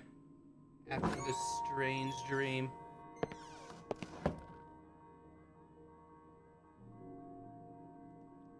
Alright, so there was a hammer in the dream, which we didn't get to take out of the dream. So there might be a door behind here. It wouldn't move. Alright, no scratching. Of course, there is a dark room where there could be scratching. Often the scariest room in a house. The basement, perhaps. But, first, let's call Jerry. I had no one to call at this. Oh, you... Jerry, can you come over? There's someone scratching. There's someone scratching my house.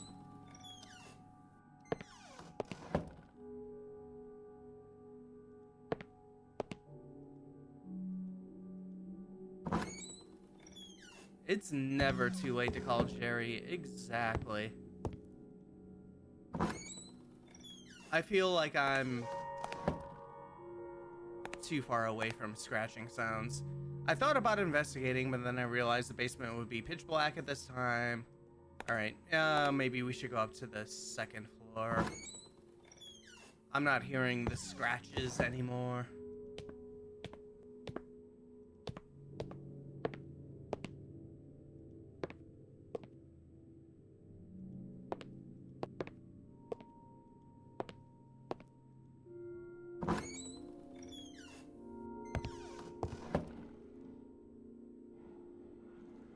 Okay, they're in this room. Suddenly, the noises seem to grow louder.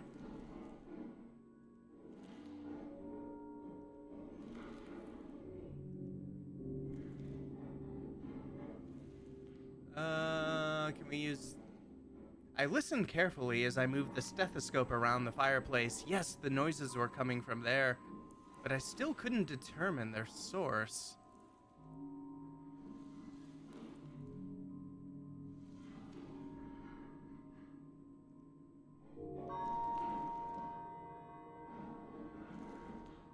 Alright, let's... I wonder if the fireplaces are connected to one chimney, because I know there was the fireplace on the first floor. Yeah, that's why we have a stethoscope. It's the only way to hear sounds in adventure games. Gotta investigate those sounds.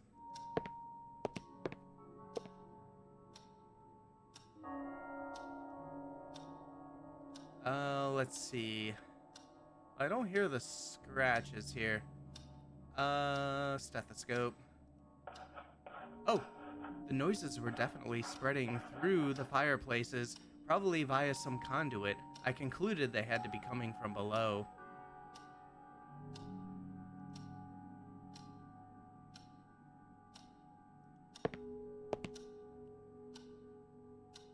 But it's too dark for us to go into the basement.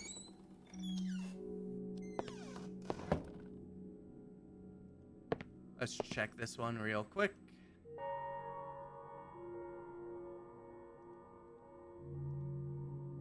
Oddly enough, I couldn't hear anything in that fireplace. Oh, weird. Okay.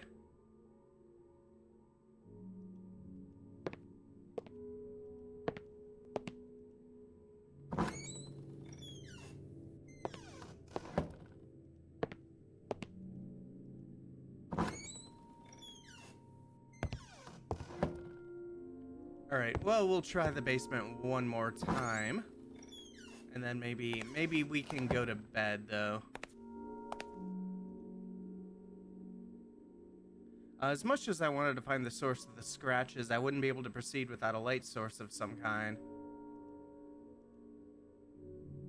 No lamp.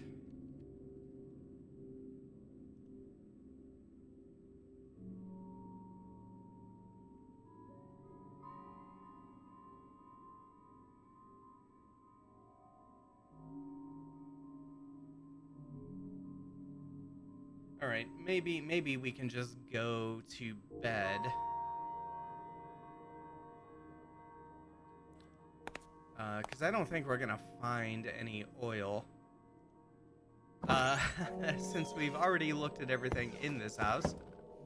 Alright. Well, we're satisfied. Scratches are coming from the basement, no big deal.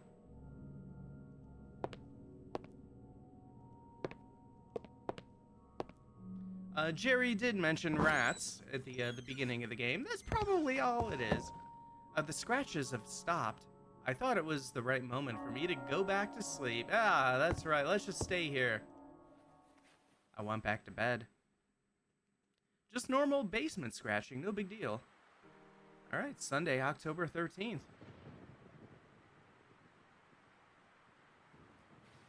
On the second day, a fierce storm had assaulted the land. I could hear the trees creaking, or rather moaning, to the lashing of the rain, and I quickly abandoned my hopes of having the power fixed. Oh, I guess that means no beers with Jerry in the garden. Ah, what a ripoff. Alright, Michael, how about some writing, a nice storm writing? I laid my fingers upon the typewriter, but it was unusually cold and immediately stopped my desire to write. You're not gonna write jack shit, are you, Michael? This guy's like a one-hit wonder.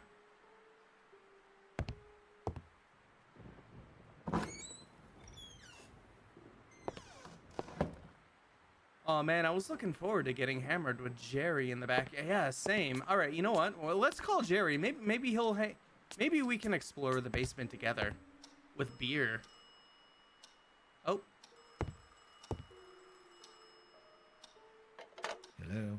Michael, how are you doing over there? The sky's falling here. Hey, Jerry. You mean this storm has hit there too? Seems the entire universe is falling here. I'm afraid to go outside. Well, the better then, as I won't be able to come for you. I'm deeply sorry, but it's seemingly impossible driving to Northumberland. Even less getting anywhere near the manor. I understand many of the roads are closed. So much for my hopes of seeing Mr. Electrician today, then. Ah, the benefits of being away from society, eh? I should have listened to you. Don't panic. I'll come right for you, as soon as this thing is over. You just hang on in there. It's not like I have any other choice, do I? I'm afraid not, my friend. This storm has the power to disturb the dead. Well, it seems like Ooh. this very same storm has awakened the evil spirits resting inside my new home. What's that? Not sure, but I happened to hear some odd sounds last night. Kind of scratching noises down in the basement. I do remember the cleaning ladies saying something about rats. Unless we're talking about mutant rats here, I don't think that's the problem. Michael, my friend, you were tired from a long trip and stressed about the problems you found there. On top of that, you had moved to a very old house. Guess what's the most common complaint from people moving to old houses? Ghosts on the loose? Sort of. Now go focus on your book while you still have enough light. I'll be there as soon as possible. Thanks. Bye. All right. Let's see. Did Barbara get the letter? Let's call her. It wouldn't have been very polite to bother Barbara on a Sunday, but we will bother Jerry whenever the fuck we want. All right. Okay, so what are we doing?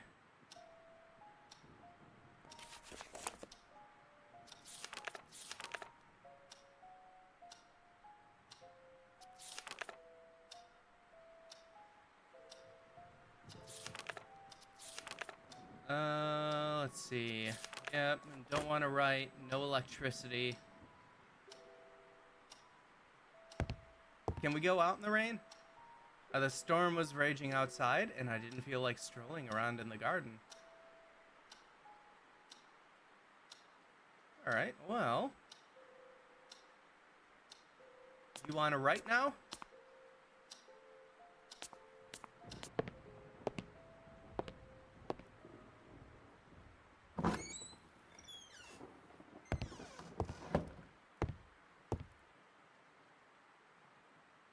Nope.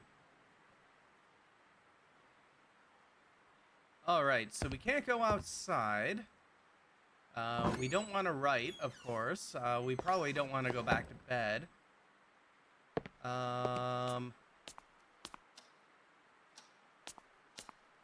No, there's that locked attic room that we can't get into yet. We got matches, a butcher's knife. Maybe we can check the basement.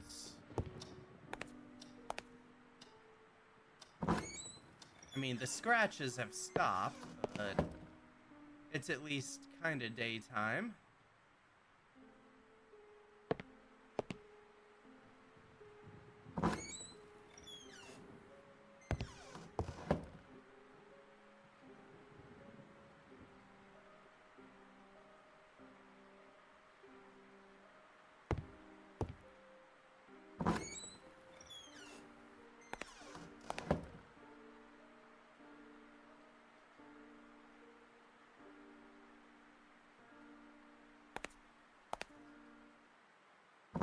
Alright, let's head down to the spooky, scratchy basement.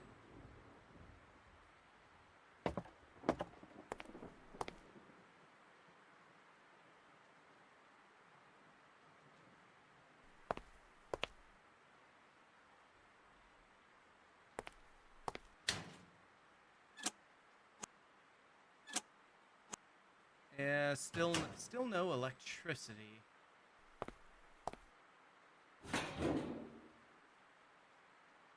Oh wait, could we move that thing in the gallery? There is this thing.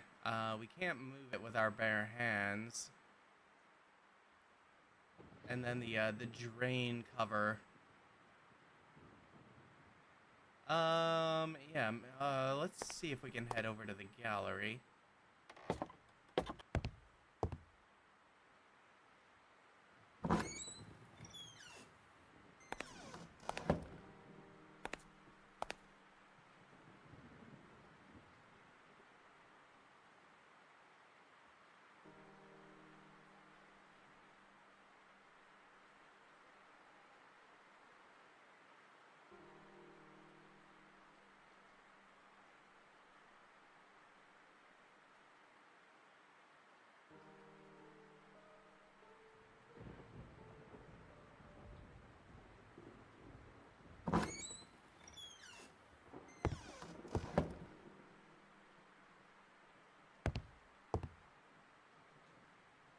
Oh wait, I think that was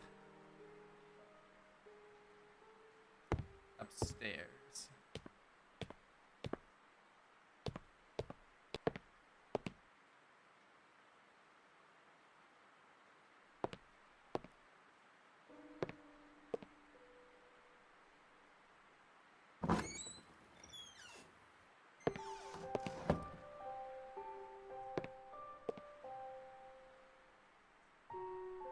It still wouldn't move. Oh, we got zoomed in closer. What can we do here?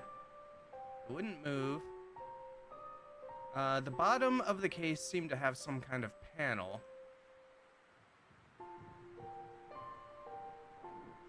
It was firmly stuck in place. Butcher knife? Beautiful. It wouldn't move. Alright, a couple of wheels.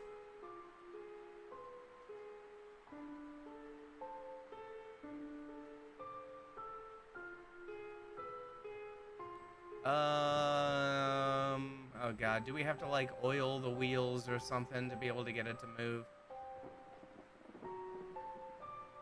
It wouldn't move.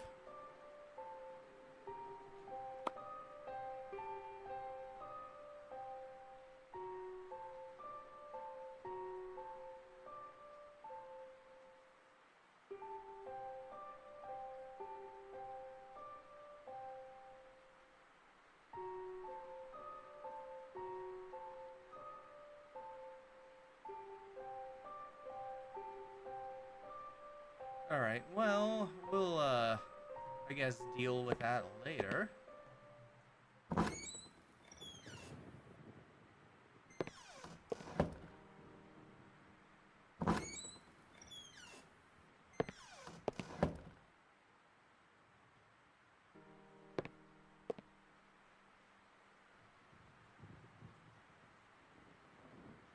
Oh. Amazing! There was a safe behind the picture.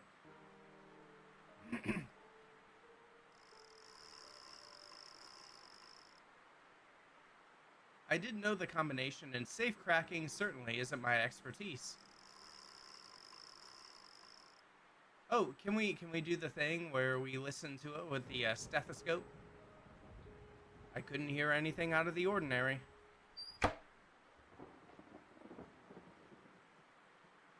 Alright, so we gotta find the code.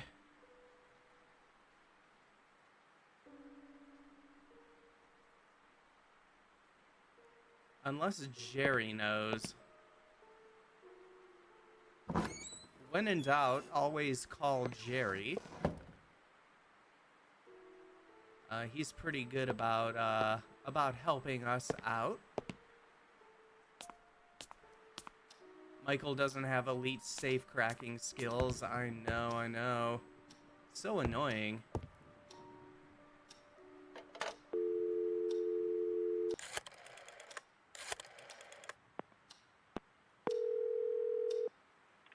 Hello? Jerry, it's me. What's up, Michael? I found a safe box in a room upstairs. Would you happen to know the combination? I think I should. Let me see. I have the combination for the safe right here. Oh, great. Tell me. 03211. Just remember to share it if you bump into any expensive jewelry. Of course I will. Bye. All right. Well, yeah. That was very helpful of Jerry. Perfect. Let's go back up into the fancy bedroom and bust that safe open.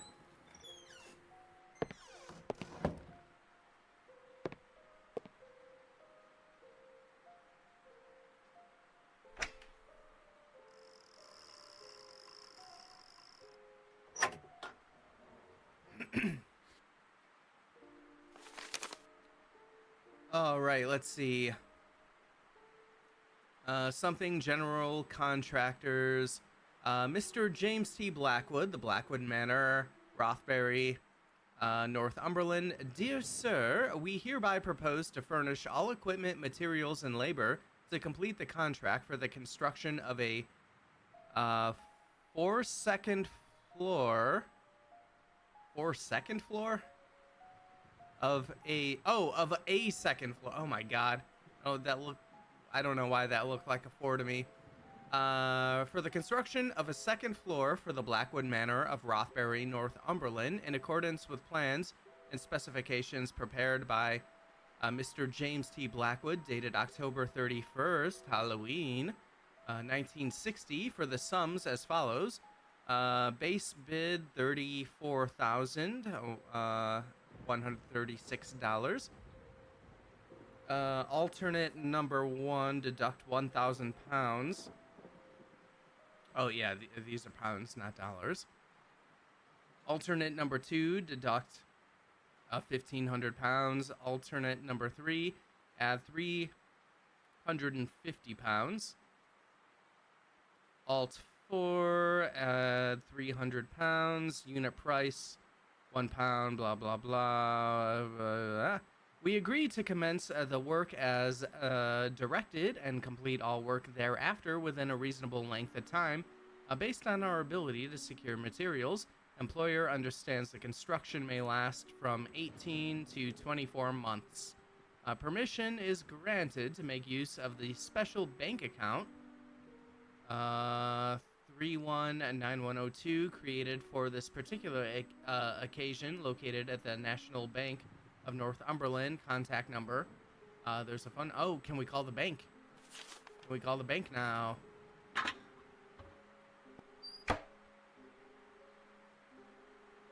And we do have this new key.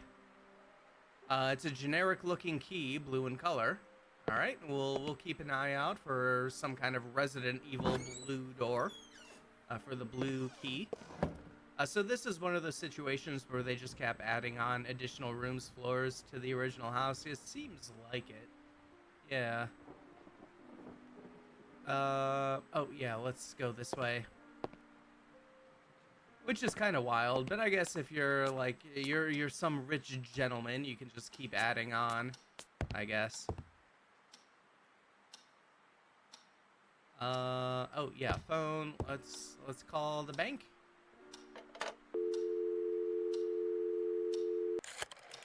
Oh, do I have to dial? Well, let's call Jerry. Is Jerry talking to someone else? How could he?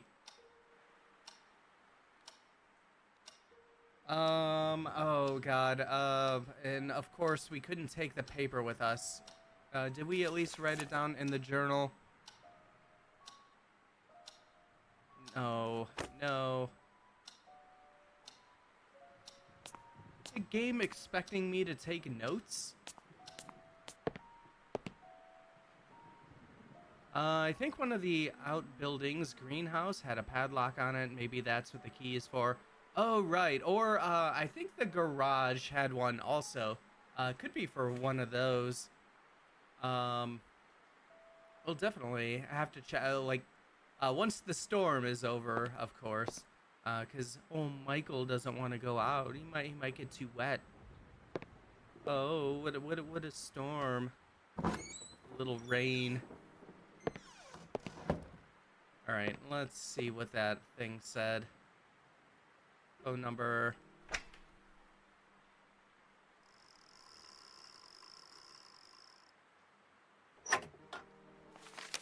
I'm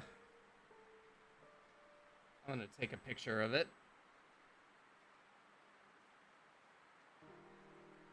Because I am not gonna remember 01912944144.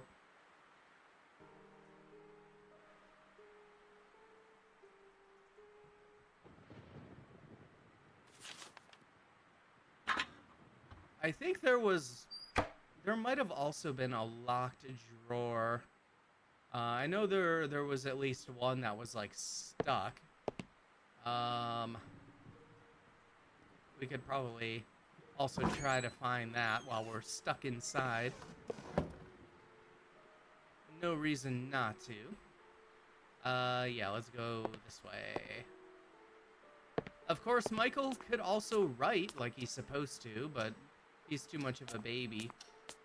Oh, it's storming outside. I can't write. All right.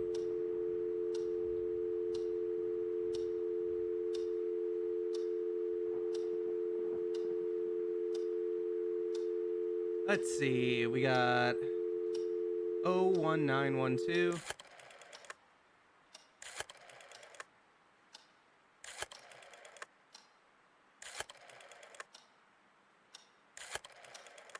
941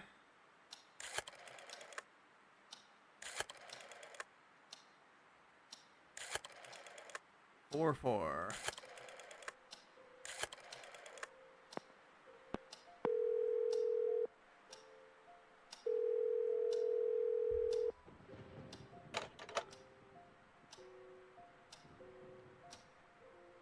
All right, that didn't do anything. Oh well, maybe the bank is closed. I think they mentioned it was Sunday.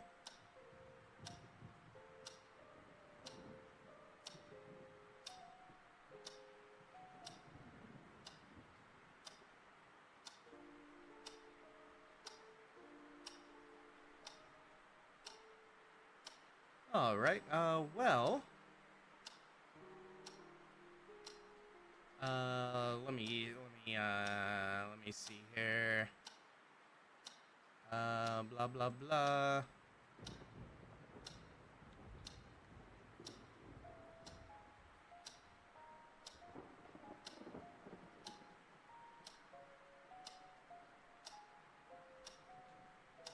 All right. I think we're gonna save it right now.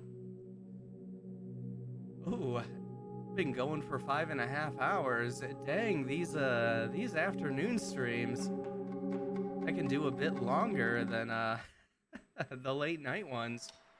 All right. I think we'll save here. Or we'll probably end for the day. So I think I do have a sooner day coming up that we can stream. Assuming I don't feel like garbage after work. Yeah, next, let's see. Today's Monday. I think, yeah, Monday, Tuesday, Wednesday. So Thursday evening, we might be able to do. So look out for that. And regardless of time, I think I'm just gonna continue on with scratches, for now, because I am fully back in, completely invested in, especially with Michael and our good friend Jerry. We also got to see who or what is making all the scratching sounds in our haunted house. But yeah, thanks everybody for hanging out. Let's see, cool, that was fun. Glad I could catch a stream again since I'm working from home today. Yeah, thanks for hanging out, Dog Nozzle. Great to see ya. Yeah. I'll set up the usual raid thing once I get out of here. But yeah, thanks everybody. Hope everybody has a good night or day or whatever time zone you're in. And yeah, hopefully we'll see y'all on Thursday evening. But yeah, so long everybody. Bye.